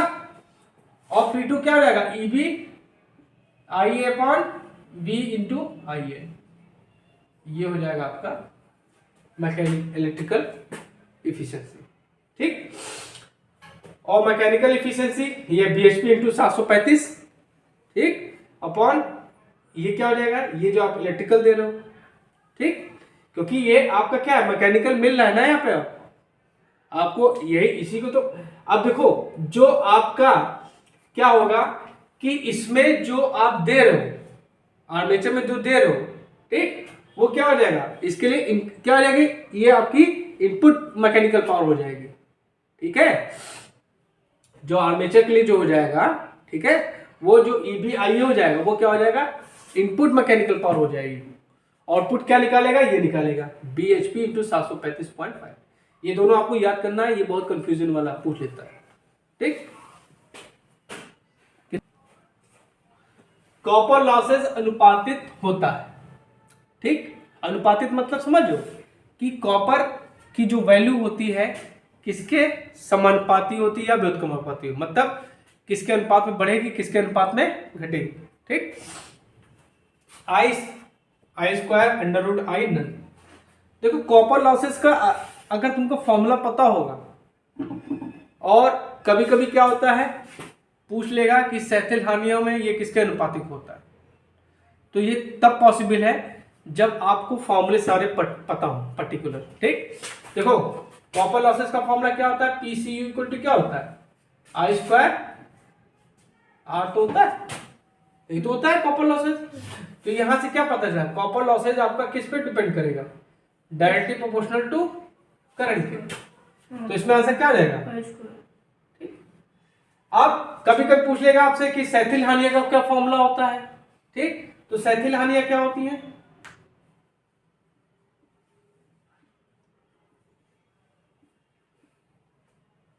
संतोष सर,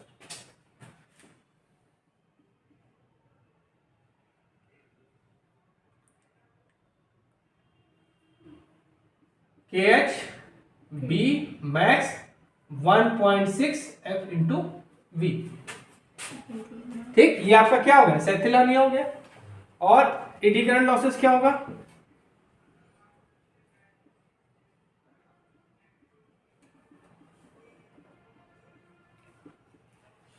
KE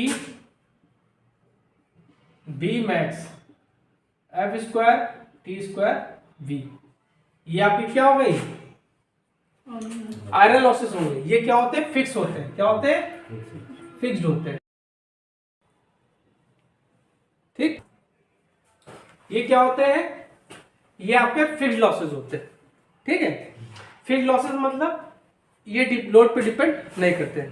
ठीक, लोड चाहे आपका आधा हो, चाहे आपका ज्यादा आधा हो, अबे आधा हो, फुल हो, चौथाई हो, कुछ उस पर डिपेंड नहीं करेगा।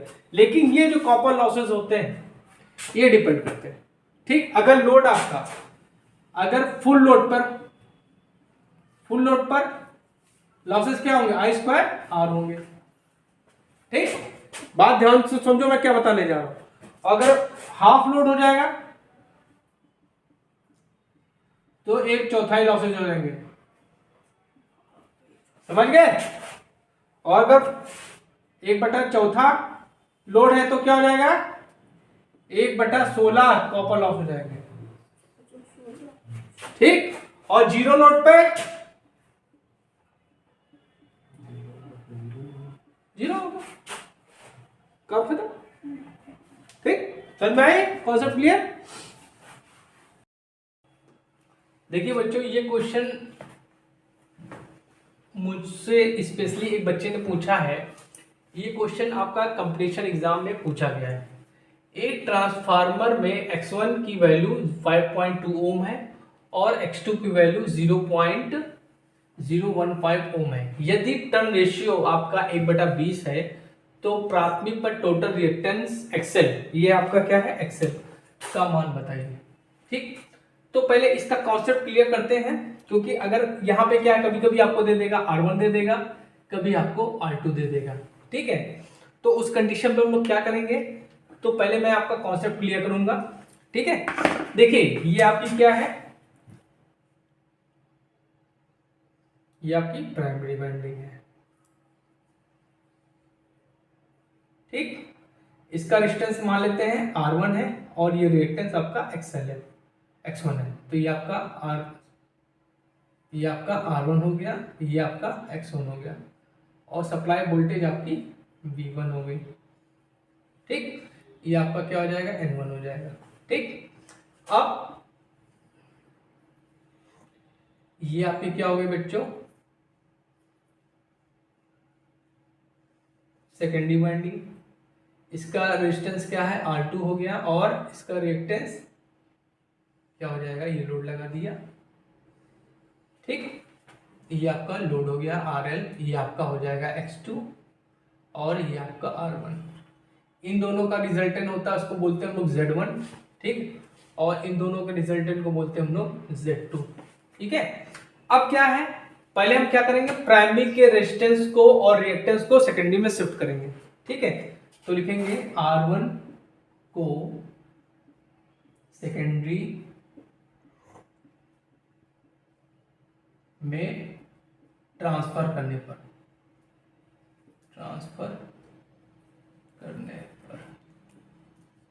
ठीक, जब इसको हमने R1 को हमने सेकेंडरी में ट्रांसफर कर दिया तो वहां पर रेजिस्टेंस हो जाएगा आपका R1 डैश। क्या लिखेंगे, R1 डैश। तब क्या हो जाएगा, इसका फॉर्मूला क्या होता है, N2 बाई N1 का होल स्क्वायर कर देंगे इनटू जो रेजिस्टेंस की पहली वैल्यू है, क्या है, R1।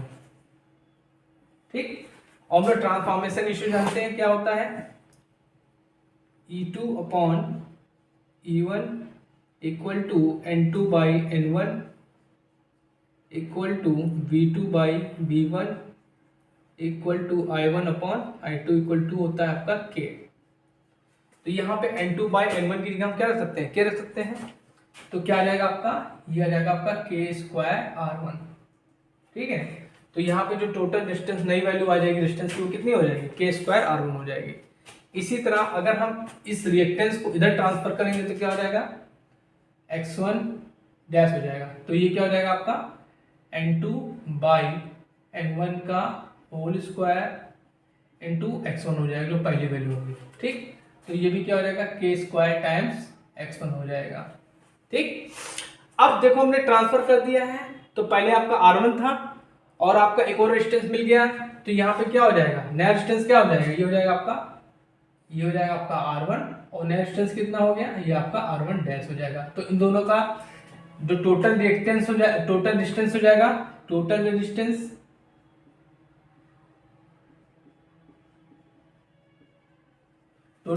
क्या हो जाएगा बेटा, टोटल रेजिस्टेंस को हम लोग बोलते हैं कि टोटल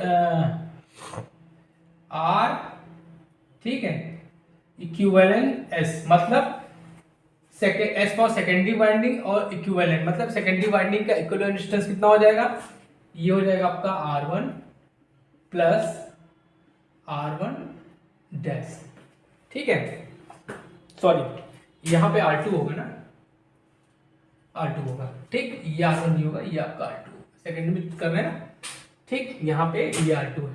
ठीक है, इसी तरह हम टोटल रिएक्टेंस की वैल्यू बात करें, टोटल रिएक्टेंस कितना हो जाएगा, क्या हो जाएगा, XES। तो ये भी क्या हो जाएगा, X2 प्लस X1 डैश। ठीक, समझ में आया। तो यहां पे भी रिएक्टेंस कितना हो जाएगा, सॉरी ये रिएक्टेंस, तो ये हो जाएगा आपका X2 और ये हो जाएगा X1 डैश और पूरा। ठीक, अब इसी तरह अब हम सेकेंडरी को अगर प्राइमरी में ट्रांसफर करेंगे, ठीक है, सेकेंडरी से अब R2 को हम इधर ट्रांसफर करेंगे तो क्या हो जाएगा, तब देखें तो लिखेंगे R2 को प्राइमरी वाइंडिंग में ट्रांसफर करने पर। ठीक, तो अब यहां पे जो X2 को हम ट्रांसफर करें तो क्या हो जाएगा, X2 डैश हो जाएगा। क्या हो जाएगा, ये X2 डैश हो जाएगा। अब यहां पे देखिए क्या हो जाएगा, यहां पे आपका n2 बाई n1 स्क्वायर था, यहाँ पे हो जाएगा n1 बाई n2 का स्क्वायर इंटू x2 हो जाएगा। क्लियर है? तो यहाँ पे बन जाएगा आपका formula x2 by K square. ठीक है, और अगर हम रेजिस्टेंस को ट्रांसफर करेंगे तो ये हो जाएगा आपका R2 dash equal to n1 upon n2 का होल स्क्वायर इंटू R2, तो ये हो जाएगा आपका R2 बाई के स्क्वायर। तो प्राइमरी बाइंडिंग में टोटल रेजिस्टेंस कितना हो जाएगा? तो ये हो जाएगा आपका RET, मतलब equivalent resistance in primary binding. तो क्या हो जाएगा ये आपका R1 प्लस ये हो जाएगा R2 डैश, मतलब ये हो जाएगा आपका R1 plus R2 by K square. ठीक है, और यहाँ पे अगर हम रेजिस्टेंस उसकी वैल्यू निकालेंगे, किसकी? रिएक्टेंस की, तो क्या हो जाएगा XEP इक्वल टू क्या हो जाएगा? ये हो जाएगा आपका x1 plus x2 by x2 dash हो जाएगा। तो क्या हो जाएगा आपका x1 प्लस आपका x2 बाई के स्क्वायर। चलिए अब मुद्दे पे आते हैं। ठीक है, अब क्या कह रहा है कि प्राथमिक में टोटल रिएक्टेंस ट्रांसफर कर दिया है, तो बच्चों हम लोग यहाँ ये फॉर्मूला लगाएंगे। क्या लगाएंगे? ये फॉर्मूला लगाएंगे। ठीक है, क्या लगाएंगे? ये फॉर्मूला लगाएंगे। ठीक, तो देखिए अब देखिए, अब किसमें क्या पूछा था? प्राथमिक में टोटल रिएक्टेंस, मतलब इसको हमने इधर ट्रांसफर कर दिया है, तो ये फॉर्मूला लगाएंगे। तो लिखेंगे टोटल, मतलब यहाँ पे एक्सएल दिया उन्होंने, तो इसको हम लिख लिया एक्सएल। क्या लिख लिया? एक्सएल लिख लिया। ठीक, तो फॉर्मूला क्या हो जाएगा? x upon x1 plus x2 by K square. ठीक, तो x2 तो के यहाँ पे क्या दिया था आपको? टर्म्स कितना दिया? n2 बाई n1 दिया था। ये आपका कितना दिया है? n2 बाई n1 दिया। आ रहा संतोष? n2 बाई ये दिया है 120। तो यहाँ पे क्या है? उल्टा हो जाएगा। तो यहाँ पे क्या हो जाएगा? x2 इंटू के स्क्वायर हो जाएगा। ठीक, यहाँ क्या हो जाएगा? x2 by 1 by K square. ये के स्क्वायर है, ये के की वैल्यू आपको दिया n2 by n1 equal to 1 by 20 दिया, तो 1 by x square 1 by K square है, तो ये उलट जाएगा, मतलब ये 20 का स्क्वायर हो जाएगा। तो इसको सॉल्व करिए। x1 की वैल्यू कितनी दी इन्होंने? 5.2 दी है। x2 की वैल्यू कितनी दी है? 0.015, और यहाँ पे उलट जाएगा तो क्या हो जाएगा? ये 20 का स्क्वायर हो जाएगा। ठीक है, ठीक, तो बच्चों इसको सॉल्व करेंगे आप, तो 5.2 प्लस 0.0115, और ये क्या आ जाएगा आपका 400। ठीक है, अब इसको करेंगे तो 5.2 प्लस, ठीक, 15 चौक 60। ठीक, तो 0 0 15 चौक 60, कितने पॉइंट लगाए? 3 के बाद, तो ये जगह 6। तो इसको जोड़ेंगे तो 5.2 और 6 को जोड़ेंगे तो आपका कितना आ जाएगा? 11.2 ओम। तो इसमें आंसर क्या हो जाएगा बच्चों? 11.2। तो आई होप बच्चों ये आपको मेथड समझ में आया होगा। इसी तरह आपके न्यूमेरिकल कुछ भी दे सकते हैं। ठीक है, आपको बस ये सारे कॉन्सेप्ट जो मैंने आपको बताए हैं इनको याद रखना है। अगर याद रखेंगे तो इस तरह का कोई भी क्वेश्चन आएगा आप आसानी से आप सॉल्व कर लेंगे। ठीक है, देखिए ये क्वेश्चन आप लोगों के लिए रोंगटे खड़े कर देने वाला है। ये क्वेश्चन जो है आप लोगों के लिए रोंगटे खड़े करने देने वाला है, क्योंकि आप अपनी आईटीआई की बुक में उठा लीजिए, ये फॉर्मूला आपको मिलेगा ही नहीं, लेकिन ये कंपटीशन में पूछा गया है। ठीक है, तो आपको थोड़ा लेवल आपका अपना बढ़ाना पड़ेगा, मैं हमेशा कहता हूं। ठीक है, क्या कह रहा है? 3 phase silent port synchronous motor द्वारा विकसित सक्रिय शक्ति है VE/XD sin 5 plus V square XD minus XA upon 2XD XA sin 2 VE/XD sin 5 plus V square XD minus XA upon 2XD XA cos 2 VE cos 5 XD plus V square XD minus XA upon 2XD XA sin 2। तो बच्चों इसमें answer क्या हो जाएगा आपका, ये होगा, पहला सही है, this is a right answer. ठीक है, ये तो आपका सैलिएंट पोल। सैलिएंट पोल मतलब जिस सिंक्रोनस मोटर में आपका जो रोटर है वो क्या है, सैलिएंट पोल टाइप का है। ठीक है, किस टाइप का है, सैलिएंट पोल टाइप का। और सैलिएंट पोल रोटर क्या होता है, salient pole rotor, salient pole rotor में पोल्स आपके कितने होते हैं, 12 से 120, 12 टू 120 पोल्स होते हैं। और उनको जो स्पीड होती है वो क्या होती है, 300 से लेकर 500 आरपीएम तक होती है। ठीक, ये क्या करते हैं, आवाज ज्यादा करते हैं, क्या करते हैं, आवाज ज्यादा करते हैं।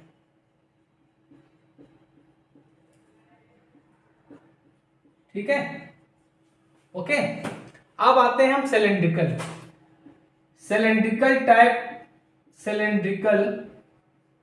Type synchronous motor.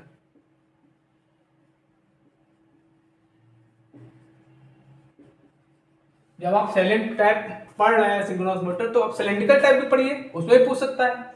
तो सिलेंड्रिकल टाइप सिंक्रोनस मोटर में जो होता है, XG और XA की वैल्यू सेम होती है। क्या होती है, सिलेंड्रिकल टाइप सिंक्रोनस मोटर में क्या होता है, XG और XA की वैल्यू क्या होती है, सेम होती है। इस कंडीशन पे ये जो टर्म्स होगा वो आपका जीरो हो जाएगा। ठीक है, इस कंडीशन पे क्या हो जाएगा, VE अपॉन XD। ठीक है, और sine phi plus V square XD minus XA upon 2XD XA sine 2 phi. इस कंडीशन में क्या हो जाएगा, ये टर्म बेटा क्या हो जाएगा आपका, जीरो हो जाएगा। ठीक, तो उसमें क्या जो आपकी जो सिलेंड्रिकल टाइप सिंक्रोनस मोटर में जो पावर होगी वो क्या होगी, VE sine phi upon XD कहो चाहे XA कहो, ये आपको पता होना चाहिए।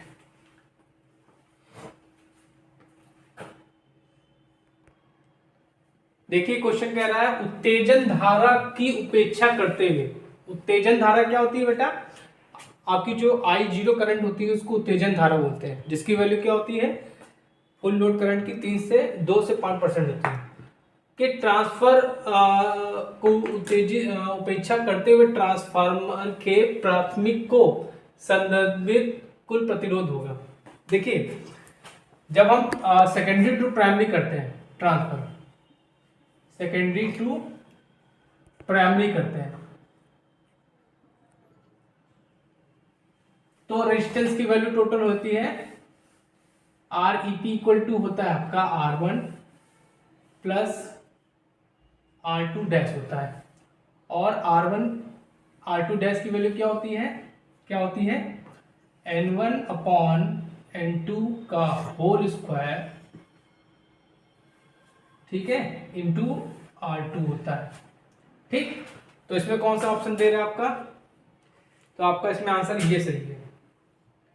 जब हम सेकेंडरी से प्राइमरी में ट्रांसफर करते हैं, और जब सेकेंडरी से, या इसको लिख सकते हैं R1 equal to R2 by K square, where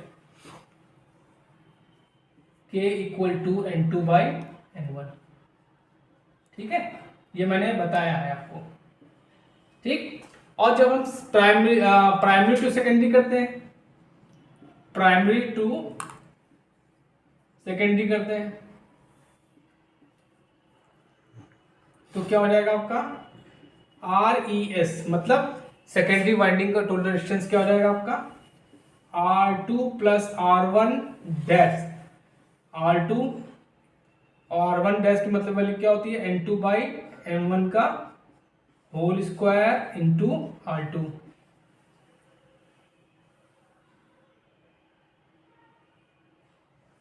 R1 होगा, सॉरी। ठीक, और इसको हम लिखते हैं क्या, R2 प्लस के स्क्वायर R1। ठीक है, तो ये कॉन्सेप्ट आपको क्लियर करना पड़ेगा, आपको ये पता होना चाहिए, ठीक है। तो इसमें आंसर क्या हो जाएगा, ये सही है, ठीक है।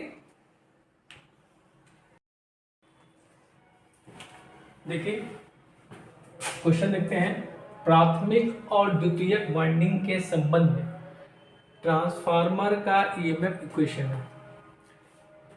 E1 is equal to 4.44 F N1 fire. E2 is equal to 4.44 F N2 fire. E1 is equal to 4.44 F N1 B A and E2 is equal to 4.44 F N2 B A। देखिए जो transformer का EMF equation होता है, transformer EMF equation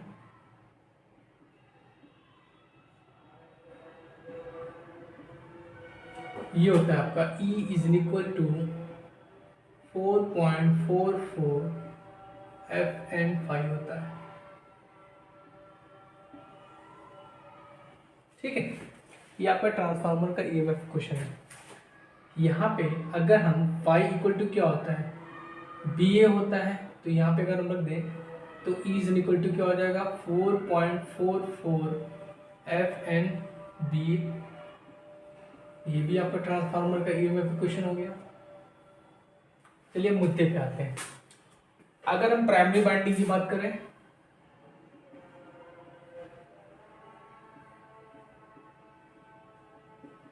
तो वहां पे EMF equation क्या होगा, E1 is equal to 4.44 FN1 5 max.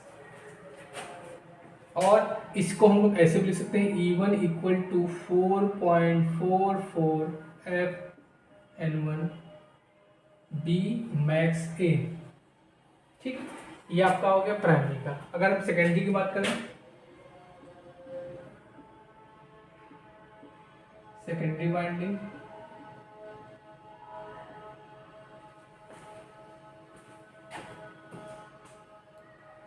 तो सेकेंडरी वाइंडिंग क्या होगा, E2 is equal to 4.44 FN2 5 max और E2 इक्वल टू ये भी हो जाएगा क्या आपका 4.44 FN2 B मैक्स A। तो ये सभी आपके प्राइमरी और सेकेंडरी के ईएमएफ इक्वेशन है। तो यही आपके चारों दिए हैं, तो इसमें आंसर क्या हो जाएगा आपका सभी। अगर हम अल्टरनेटर का ईएमएफ इक्वेशन देखें,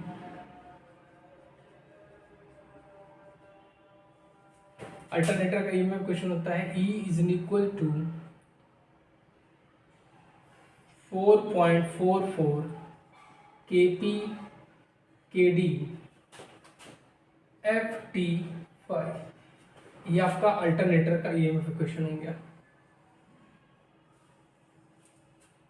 कभी कभी क्या होता है, इसमें क्या होता है KP KD की वैल्यू 1 होती है जब, तो क्या होता है ये आपका ईएमएफ क्वेश्चन बन जाता है आपका 4.44 FT5।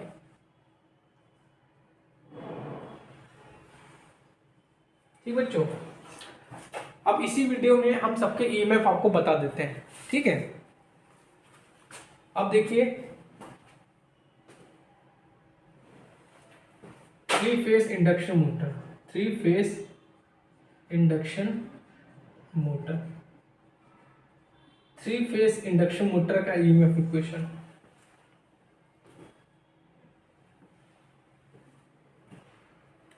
अगर हम स्टेटर की बात करें,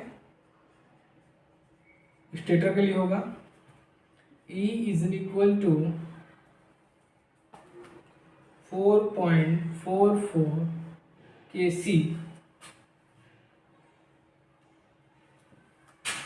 KD1 KC KD1 F1 5 T1। T1 क्या है, मतलब यहाँ पे टन्स है, ठीक है।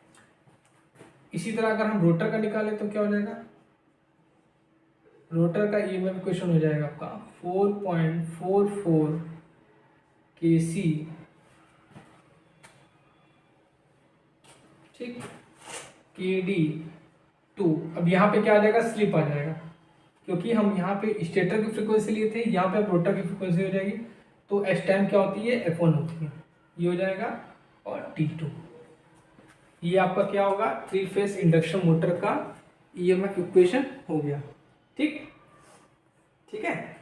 अब देखते हैं हम लोग डीसी मशीन का ईएमएफ इक्वेशन।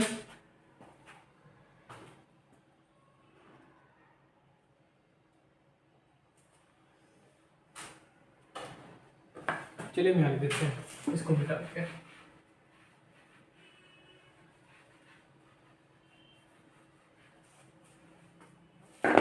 डीसी मशीन का देखते हैं। ये सब फॉर्मूला बच्चों आपको याद होने चाहिए। डीसी मशीन का फॉर्मूला होता है E = 5 ZPN/60A।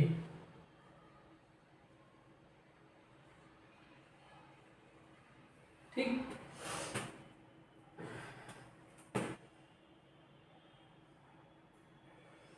तो बच्चों जितने ईएमएफ थे मैंने आपको बता दिए हैं। इन ईएमएफ को आप देख लीजिएगा, कहीं नोट कर लीजिएगा, क्योंकि इनमें से क्वेश्चंस आपके पूछे जाते हैं।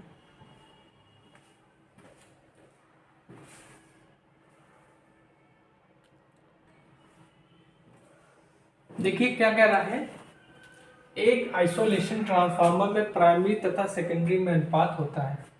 1:2 होता है, 1:1 होता है, 1:4 होता है, 2:2 होता है। देखिए isolation transformer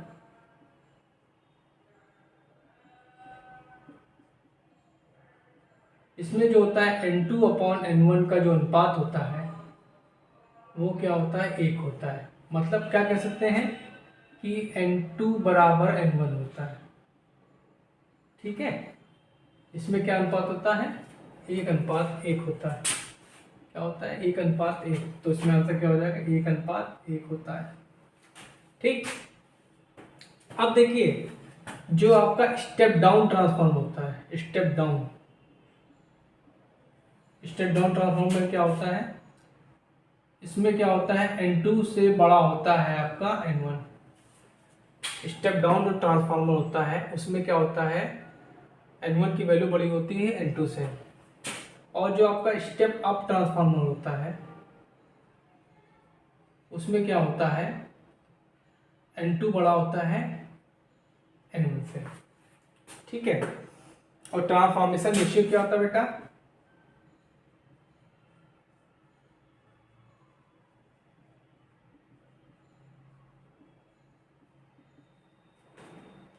V2/V1 = E2/E1 = N2/N1 = I1/I2 = K। कुछ बुकों में आपको A मिलेगा, कुछ बुकों में आपको K मिलेगा, कुछ भी हो सकता है। ठीक है।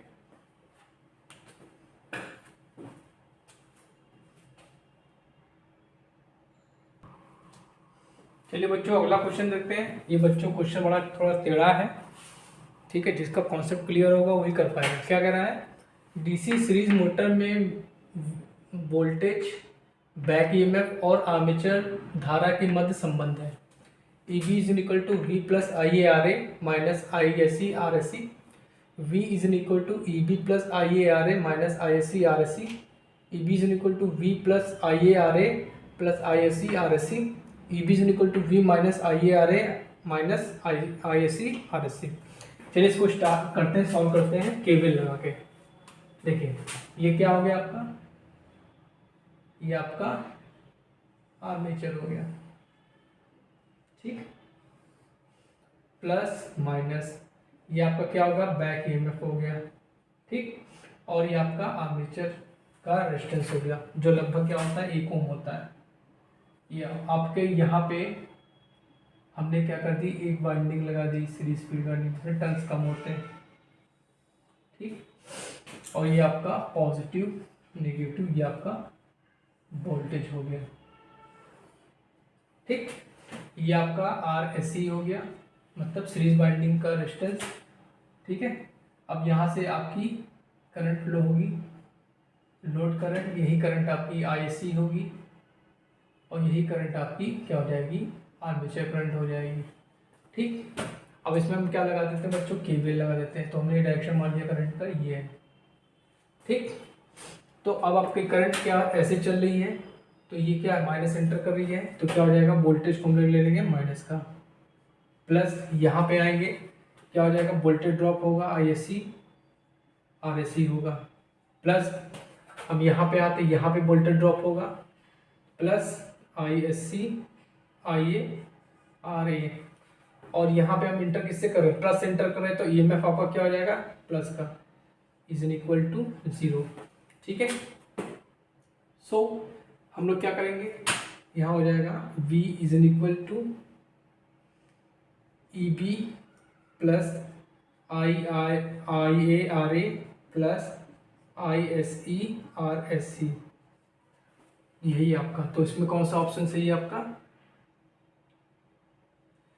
अच्छा V इक्वल टू, अच्छा तो ये तो मैच नहीं हो रहा, तो हम क्या करते हैं, इनको इधर ले आते हैं, तो क्या हो जाएगा, EB is in equal to, ये हो जाएगा V minus IA RA minus ISC RSC। तो इस हिसाब से बच्चों ये आपका ऑप्शन बिल्कुल सही है। ठीक है,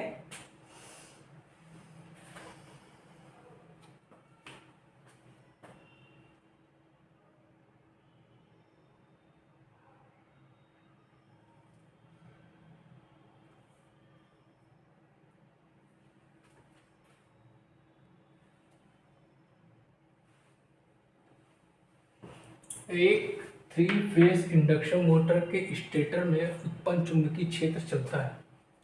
ठीक है, क्या होता है, घूर्णी चाल से चलता है, स्लिप स्पीड से चलता है, सिंक्रोनस स्पीड से चलता है, असिंक्रोनस स्पीड से चलता है।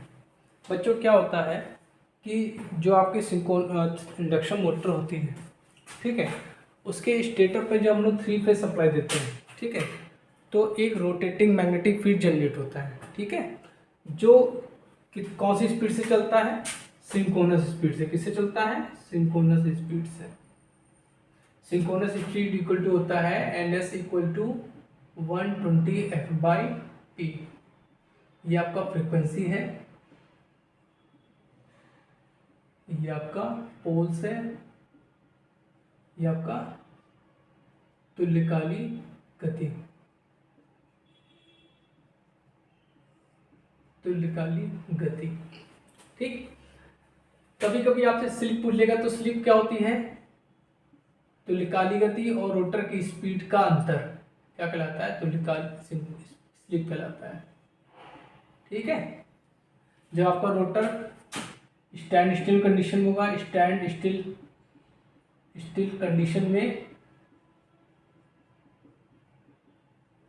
स्लिप का मान क्या होता है, 1 होता है।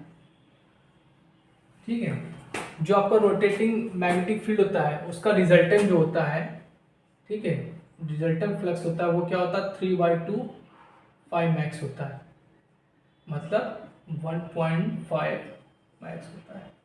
ये भी आपको पता होना चाहिए। ठीक, अच्छा 3 फेज में 2 फेजों के बीच में एंगल क्या होता है, 2 फेजों के बीच एंगल कितना होता है बेटा, 122 डिग्री का। ठीक, जैसे मान लीजिए ये आपकी 3 फेज वाइंडिंग है,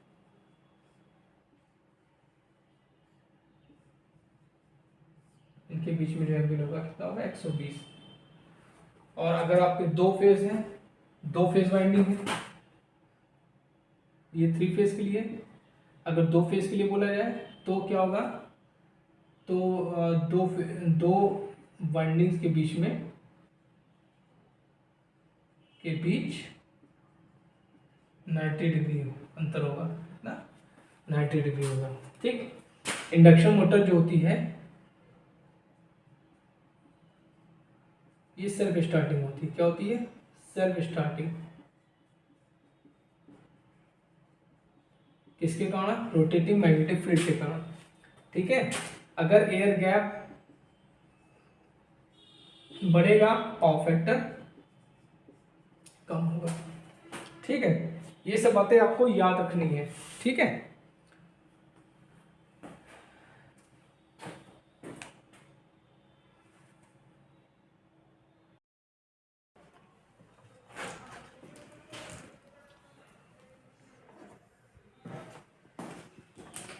हेलो स्टूडेंट्स, आज हम लोग कुछ इम्पोर्टेंट क्वेश्चन देखेंगे जो कि आपके यूपी पीसीएल, बिहार टीजी2 और यूपी एमआरसी के लिए इम्पोर्टेंट है। इसी कड़ी में आज देखते हैं, बहुत अच्छा क्वेश्चन है। ये क्वेश्चन मुझसे किसी बच्चे ने पूछा है। ठीक है, चलिए देखते हैं। कह रहा है इंडक्शन मोटर में इनमें से कौन सा हार्मोन्स नेगेटिव सीक्वेंस हार्मोन्स है? थर्ड है, नाइन्थ है, ट्वेल्थ है, फिफ्थ है, सेवेंथ है, 11th है, फिफ्थ है, 11th है, 17 है, 7th है, 13 है और 15। देखिए क्या होता है, कभी कभी इंडक्शन मोटर में क्या होता है, कभी कभी जो आपकी इंडक्शन मोटर है, ठीक है, जो आपकी इंडक्शन मोटर है, ये हमने बताया था, इंडक्शन मोटर में एक फॉल्ट होती है। इंडक्शन मोटर में एक फॉल्ट होती है, क्या होती है बच्चों, कि कभी कभी इंडक्शन मोटर जो होती है वो अपनी स्पीड पे नहीं चलती है। मान लीजिए सपोज दैट इसकी स्पीड आपकी n है, नॉर्मल स्पीड जो आपकी इंडक्शन मोटर की स्पीड है, नॉर्मल स्पीड क्या है, n है।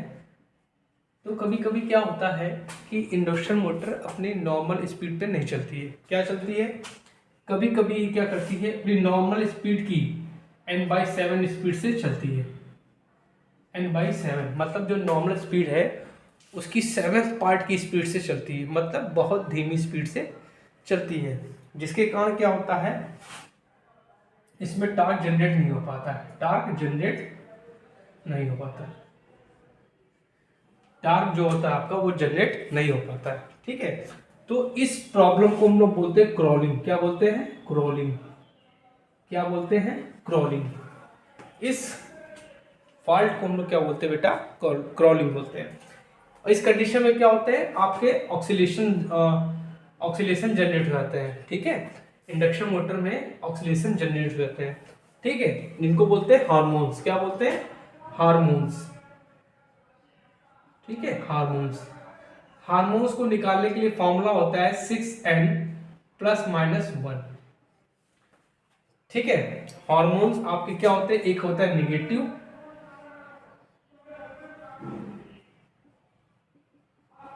एक होता है आपका पॉजिटिव।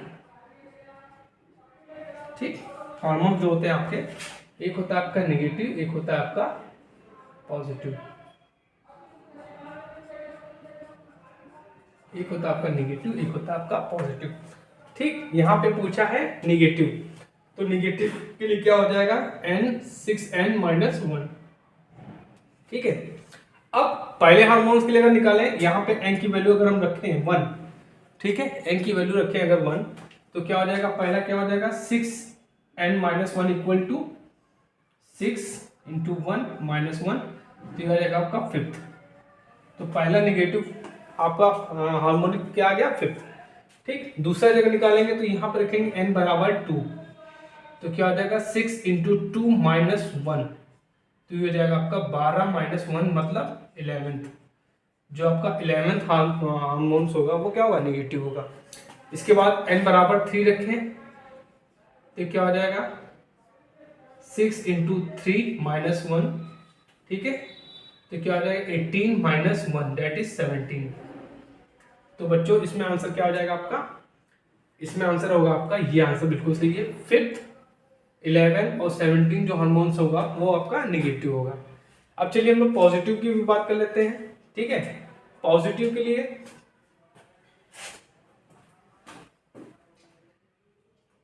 अगर हम पॉजिटिव के लिए निकालें, फॉर पॉजिटिव, तो क्या हो जाएगा, फॉर पॉजिटिव क्या होगा, 6n + 1 हो जाएगा। ठीक, ये तो आपका निगेटिव हो गया। अगर हम पॉजिटिव निकालेंगे तो क्या हो जाएगा, यहां पर रखिए n = 1 रखेंगे तो 6n + 1 = 6 + 1 दैट इज 7th हो जाएगा। ठीक है, उसके बाद अगर हम n = 2 रखेंगे तो क्या हो जाएगा, 6 × 2 + 1 12 + 13 दैट इज 13। ठीक, अगर यहाँ पर रखेंगे n = 3 तो क्या हो जाएगा, 6 × 3 + 1 मतलब 19। तो ये आपके क्या हो जाएंगे, पॉजिटिव हो जाएंगे। ठीक है, क्या हो जाएंगे आपके, पॉजिटिव हो जाएंगे। ये आपके हार्मोनिक्स क्या कहलाएंगे, पॉजिटिव कहलाएंगे। आई होप आपको ये क्वेश्चन समझ में आया होगा। बहुत इंपॉर्टेंट क्वेश्चन है, इसको जरूर देख लीजिएगा। ठीक है,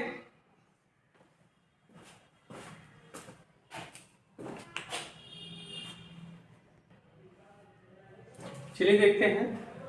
ये क्वेश्चन कई बार पूछा गया है, इल्यूमिनेशन से है ये। इल्यूमिनेशन आपके बिहार TG2 में है। देखिए क्या कह रहा है कि सॉलिड कोण का मात्रक होता है। ठीक है, सॉलिड कोण मतलब सॉलिड एंगल का मात्रक होता है। कैंडिला होता है, स्टेरेडियन होता है, ल्यूमन होता है, ल्यूमन पर वाट होता है। तो जी सबके हम मैं मात्रक आपको बता देता हूँ, एक नजर में आप लोग देख लीजिएगा। ठीक है, देखिए सबसे पहला होता है आपका इल्यूमिनेशन। इल्यूमिनेशन मतलब प्रदीपन। प्रदीपन का मात्रक होता है आपका लक्स। क्या होता है, लक्स या ल्यूमेन पर मीटर स्क्वायर। ठीक, उसके बाद आता है आपका सॉलिड एंगल। तो सॉलिड एंगल का मात्रक होता है बेटा स्टेरेडियन। स्टेरेडियन, तो बच्चों ये आपका आंसर सही है, स्टेरेडियन। सॉलिड एंगल का मात्रक हो जाएगा आपका स्टेरेडियन। ठीक है, उसके बाद आता है आपका ल्यूमिनस फ्लक्स। ल्यूमिनस फ्लक्स, इसका यूनिट होता है ल्यूमेन।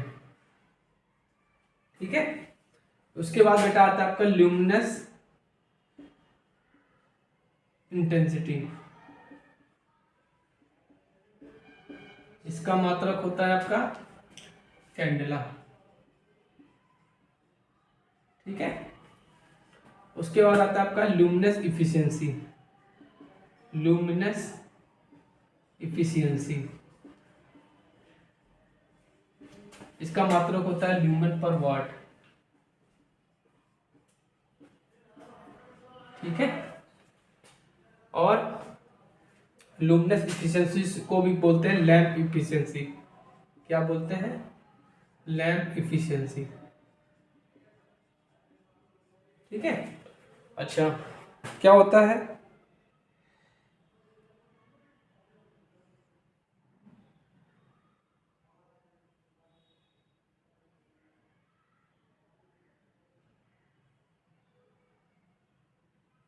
लुमिनस इंटेंसिटी का एक मात्रक और होता है।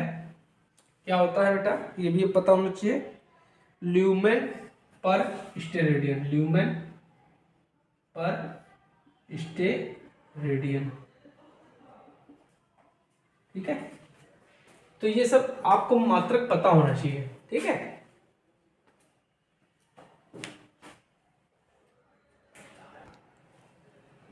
कम्यूटेट, देखिए अगला क्वेश्चन देखते हैं। कम्यूटेटर सेगमेंट को एक दूसरे से विद्युत रोधित किया जाता है। ठीक है, ऑयल से, माइका से, वार्निश से, नल से। तो बच्चों इंसुलेटेड हम लोग करते हैं किससे, माइका से। किससे, माइका से। इसको हिंदी में बोलते हैं अभ्रक। ठीक है, अभ्रक। ठीक, देखिए कम्यूटेटर क्या होता है, मैं फिर से बता देता हूं। कम्यूटेटर को हम लोग क्या बोलते हैं, नोन एज मैकेनिकल रेक्टिफायर। ठीक, काम क्या है, एसी को डीसी में, किसमें, डीसी जनरेटर में,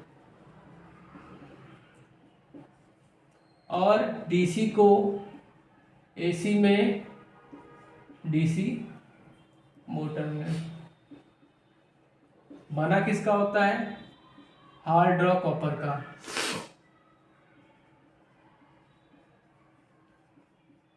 ठीक है,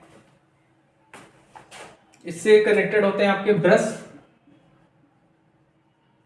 ब्रश किसके बने होते हैं, कार्बन और ग्रेफाइट। जब करंट की ज़्यादा वैल्यू होती है, करंट ज़्यादा लेना होता है, तो हम लोग वहाँ पे कॉपर का यूज़ करते हैं। आपका जो ब्रश होगा कॉपर का भी बनता है, ठीक है। अच्छा, काम क्या है, बाहरी सर्किट को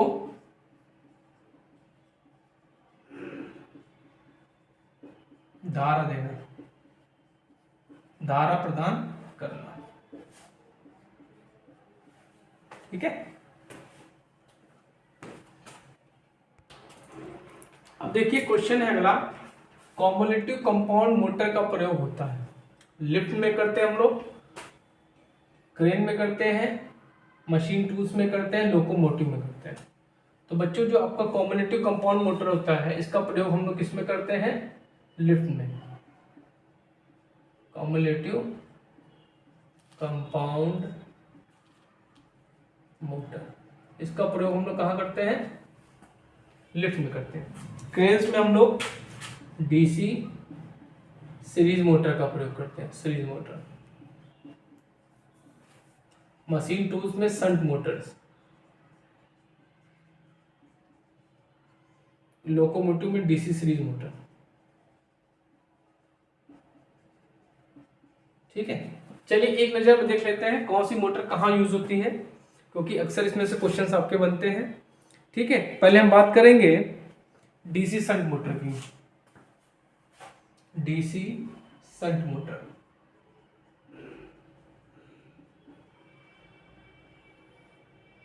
डीसी शंट मोटर का प्रयोग हम लोग करते हैं पंप में करते हैं, ठीक है। पंप में करेंगे जहां पे पंप, ठीक है। फैन में करते हैं, और कहाँ करते हैं, ब्लोवर में करते हैं, लेथ मशीन में करते हैं, ब्लोवर में, ब्लोवर, लेथ मशीन,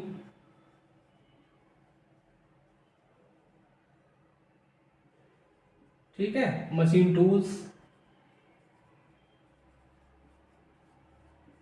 इन सब में हम लोग जो है डीसी शंट मोटर का प्रयोग करते हैं, ठीक है, क्योंकि इसका जो टार्क होता है वो कांस्टेंट होता है, ठीक है। अब आते हैं हम लोग डीसी शंट मोटर में, डीसी सीरीज मोटर की। डीसी सीरीज मोटर, इसका प्रयोग करेंगे हम लोग लोकोमोटिव में। दूसरा कहाँ करेंगे, इसका प्रयोग हम लोग क्रेन्स में करते हैं, क्रेन्स देखी होगी आपने, ऑयस्ट में करते हैं, ऑयस्ट में करते हैं, और क्या करते हैं, ठीक। इस जगह जो है हम लोग क्या करते हैं, डीसी सीरीज मोटर का प्रयोग करते हैं, ठीक है। अब आता है आपका कॉम्युलेटिव, कॉम्युलेटिव कंपाउंड मोटर,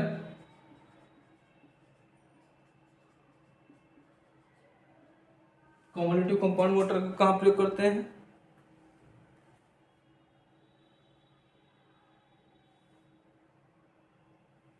कहाँ, पंचिंग मशीन में करते हैं, किसमें, punching machine, punching machine,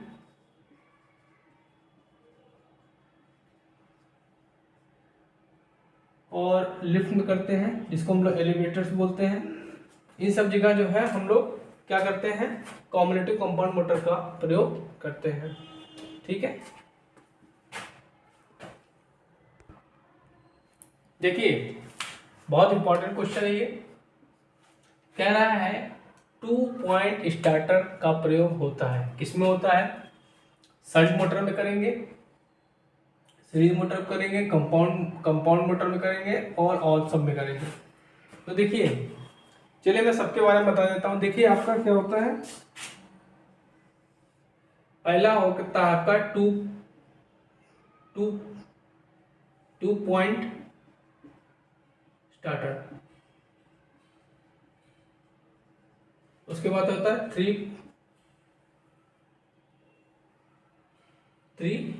point starter,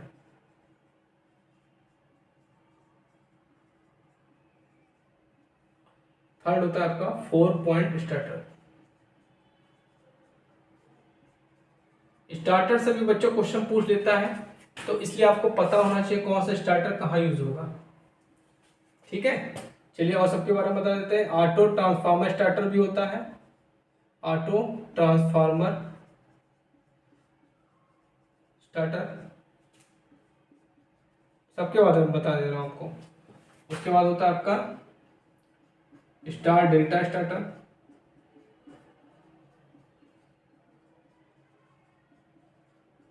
इसके बाद होता है आपका डोल स्टार्टर। आपको सारे स्टार्टर्स के बारे में पता होना चाहिए। देखिए ये जो आपके स्टार्टर्स होते हैं, ये तीनों, ये आपके डीसी मशीन में यूज होंगे, डीसी मशीन या डीसी मोटर में यूज होंगे। ठीक है, जो आपका 2 पॉइंट स्टार्टर होता है ये आपका डीसी सीरीज मोटर में यूज होता है। डीसी सीरीज मोटर, आपकी जो डीसी सीरीज मोटर होती है उसमें इसका प्रयोग हम लोग करते हैं। 3 पॉइंट स्टार्टर जो होता है बच्चों, ये आपका शंट एंड कंपाउंड दोनों में यूज होता है। ठीक है, इसके बाद बचा आपका 4 पॉइंट स्टार्टर, ये भी आपका शंट और कंपाउंड में यूज होता है, शंट और कंपाउंड में यूज होता है।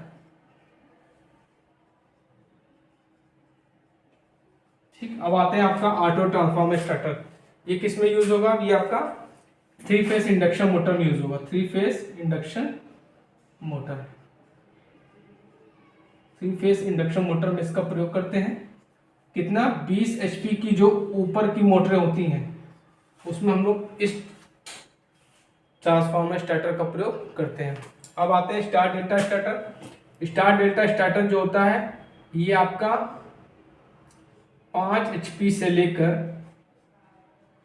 20 HP तक, 5 HP से लेकर 20 HP तक की मोटरों में यूज करते हैं। ठीक है, और जो आपका डोल स्टार्टर होता है ये भी आपका क्या होगा? इंडक्शन मोटर में यूज होगा, इंडक्शन मोटर। इसके बाद आता है आपका डोल स्टार्टर, ये भी आपका इंडक्शन मोटर में यूज होगा। और क्या है इसकी? 3 HP से लेकर 5 HP तक। ठीक है, एक होता है आपका rotor resistance starter, rotor resistance starter, ये आपका स्क्वायरल केज इंडक्शन मोटर में यूज होता है। स्क्वायरल केज इंडक्शन मोटर में हम लोग रोटर रेजिस्टेंस स्टार्टर का प्रयोग करते हैं। अब देखिए आप लोगों के लिए एक न्यूमेरिकल बताते हैं। देखिए आप लोग न्यूमेरिकल जरूर देखा करिए, क्योंकि न्यूमेरिकल आपके 4-5 आ ही जाते हैं। ठीक है, क्या कह रहा है? एक डीसी मोटर की बिना लोड की गति, बिना लोड की। ठीक है, तो बिना लोड की क्या हो जाएगी? बिना लोड की हम बोल देते हैं एन नॉट। ठीक है, ये कितनी है आपकी? 200 RPM है। ठीक, और फुल लोड की गति कितना है? 900 RPM, तो इसको हम लोग एन बोल देते हैं। ये कितनी है आपकी? 1900 RPM। तो आपसे पूछा है स्पीड रेगुलेशन, मतलब एनआर पूछा है, तो एनआर परसेंट इक्वल टू क्या हो जाएगा? N naught minus N upon N. ठीक, तो देखिए एन नॉट कितना आपका? 2000 माइनस 1900 बटे आपका 1900, तो काटेंगे तो क्या आएगा आपका? इसमें से आ जाएगा आपका 100 बटे 1900, काट दीजिए तो कितना है? 1/19। ठीक है, तो 1/19। ठीक,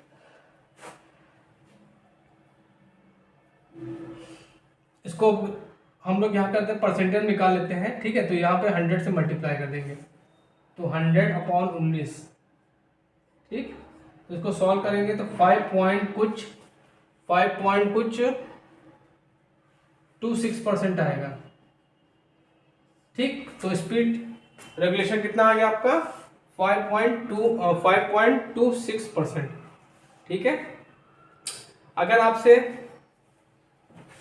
अगर कभी कभी क्या होता है आपसे पूछेगा अल्टरनेटर का वोल्टेज रेगुलेशन क्या होता है? अल्टरनेटर का वोल्टेज रेगुलेशन तो क्या हो जाएगा E naught minus V upon V into 100। कभी कभी आपसे ये भी, इस पे भी क्वेश्चन पूछ लेता है, ठीक है।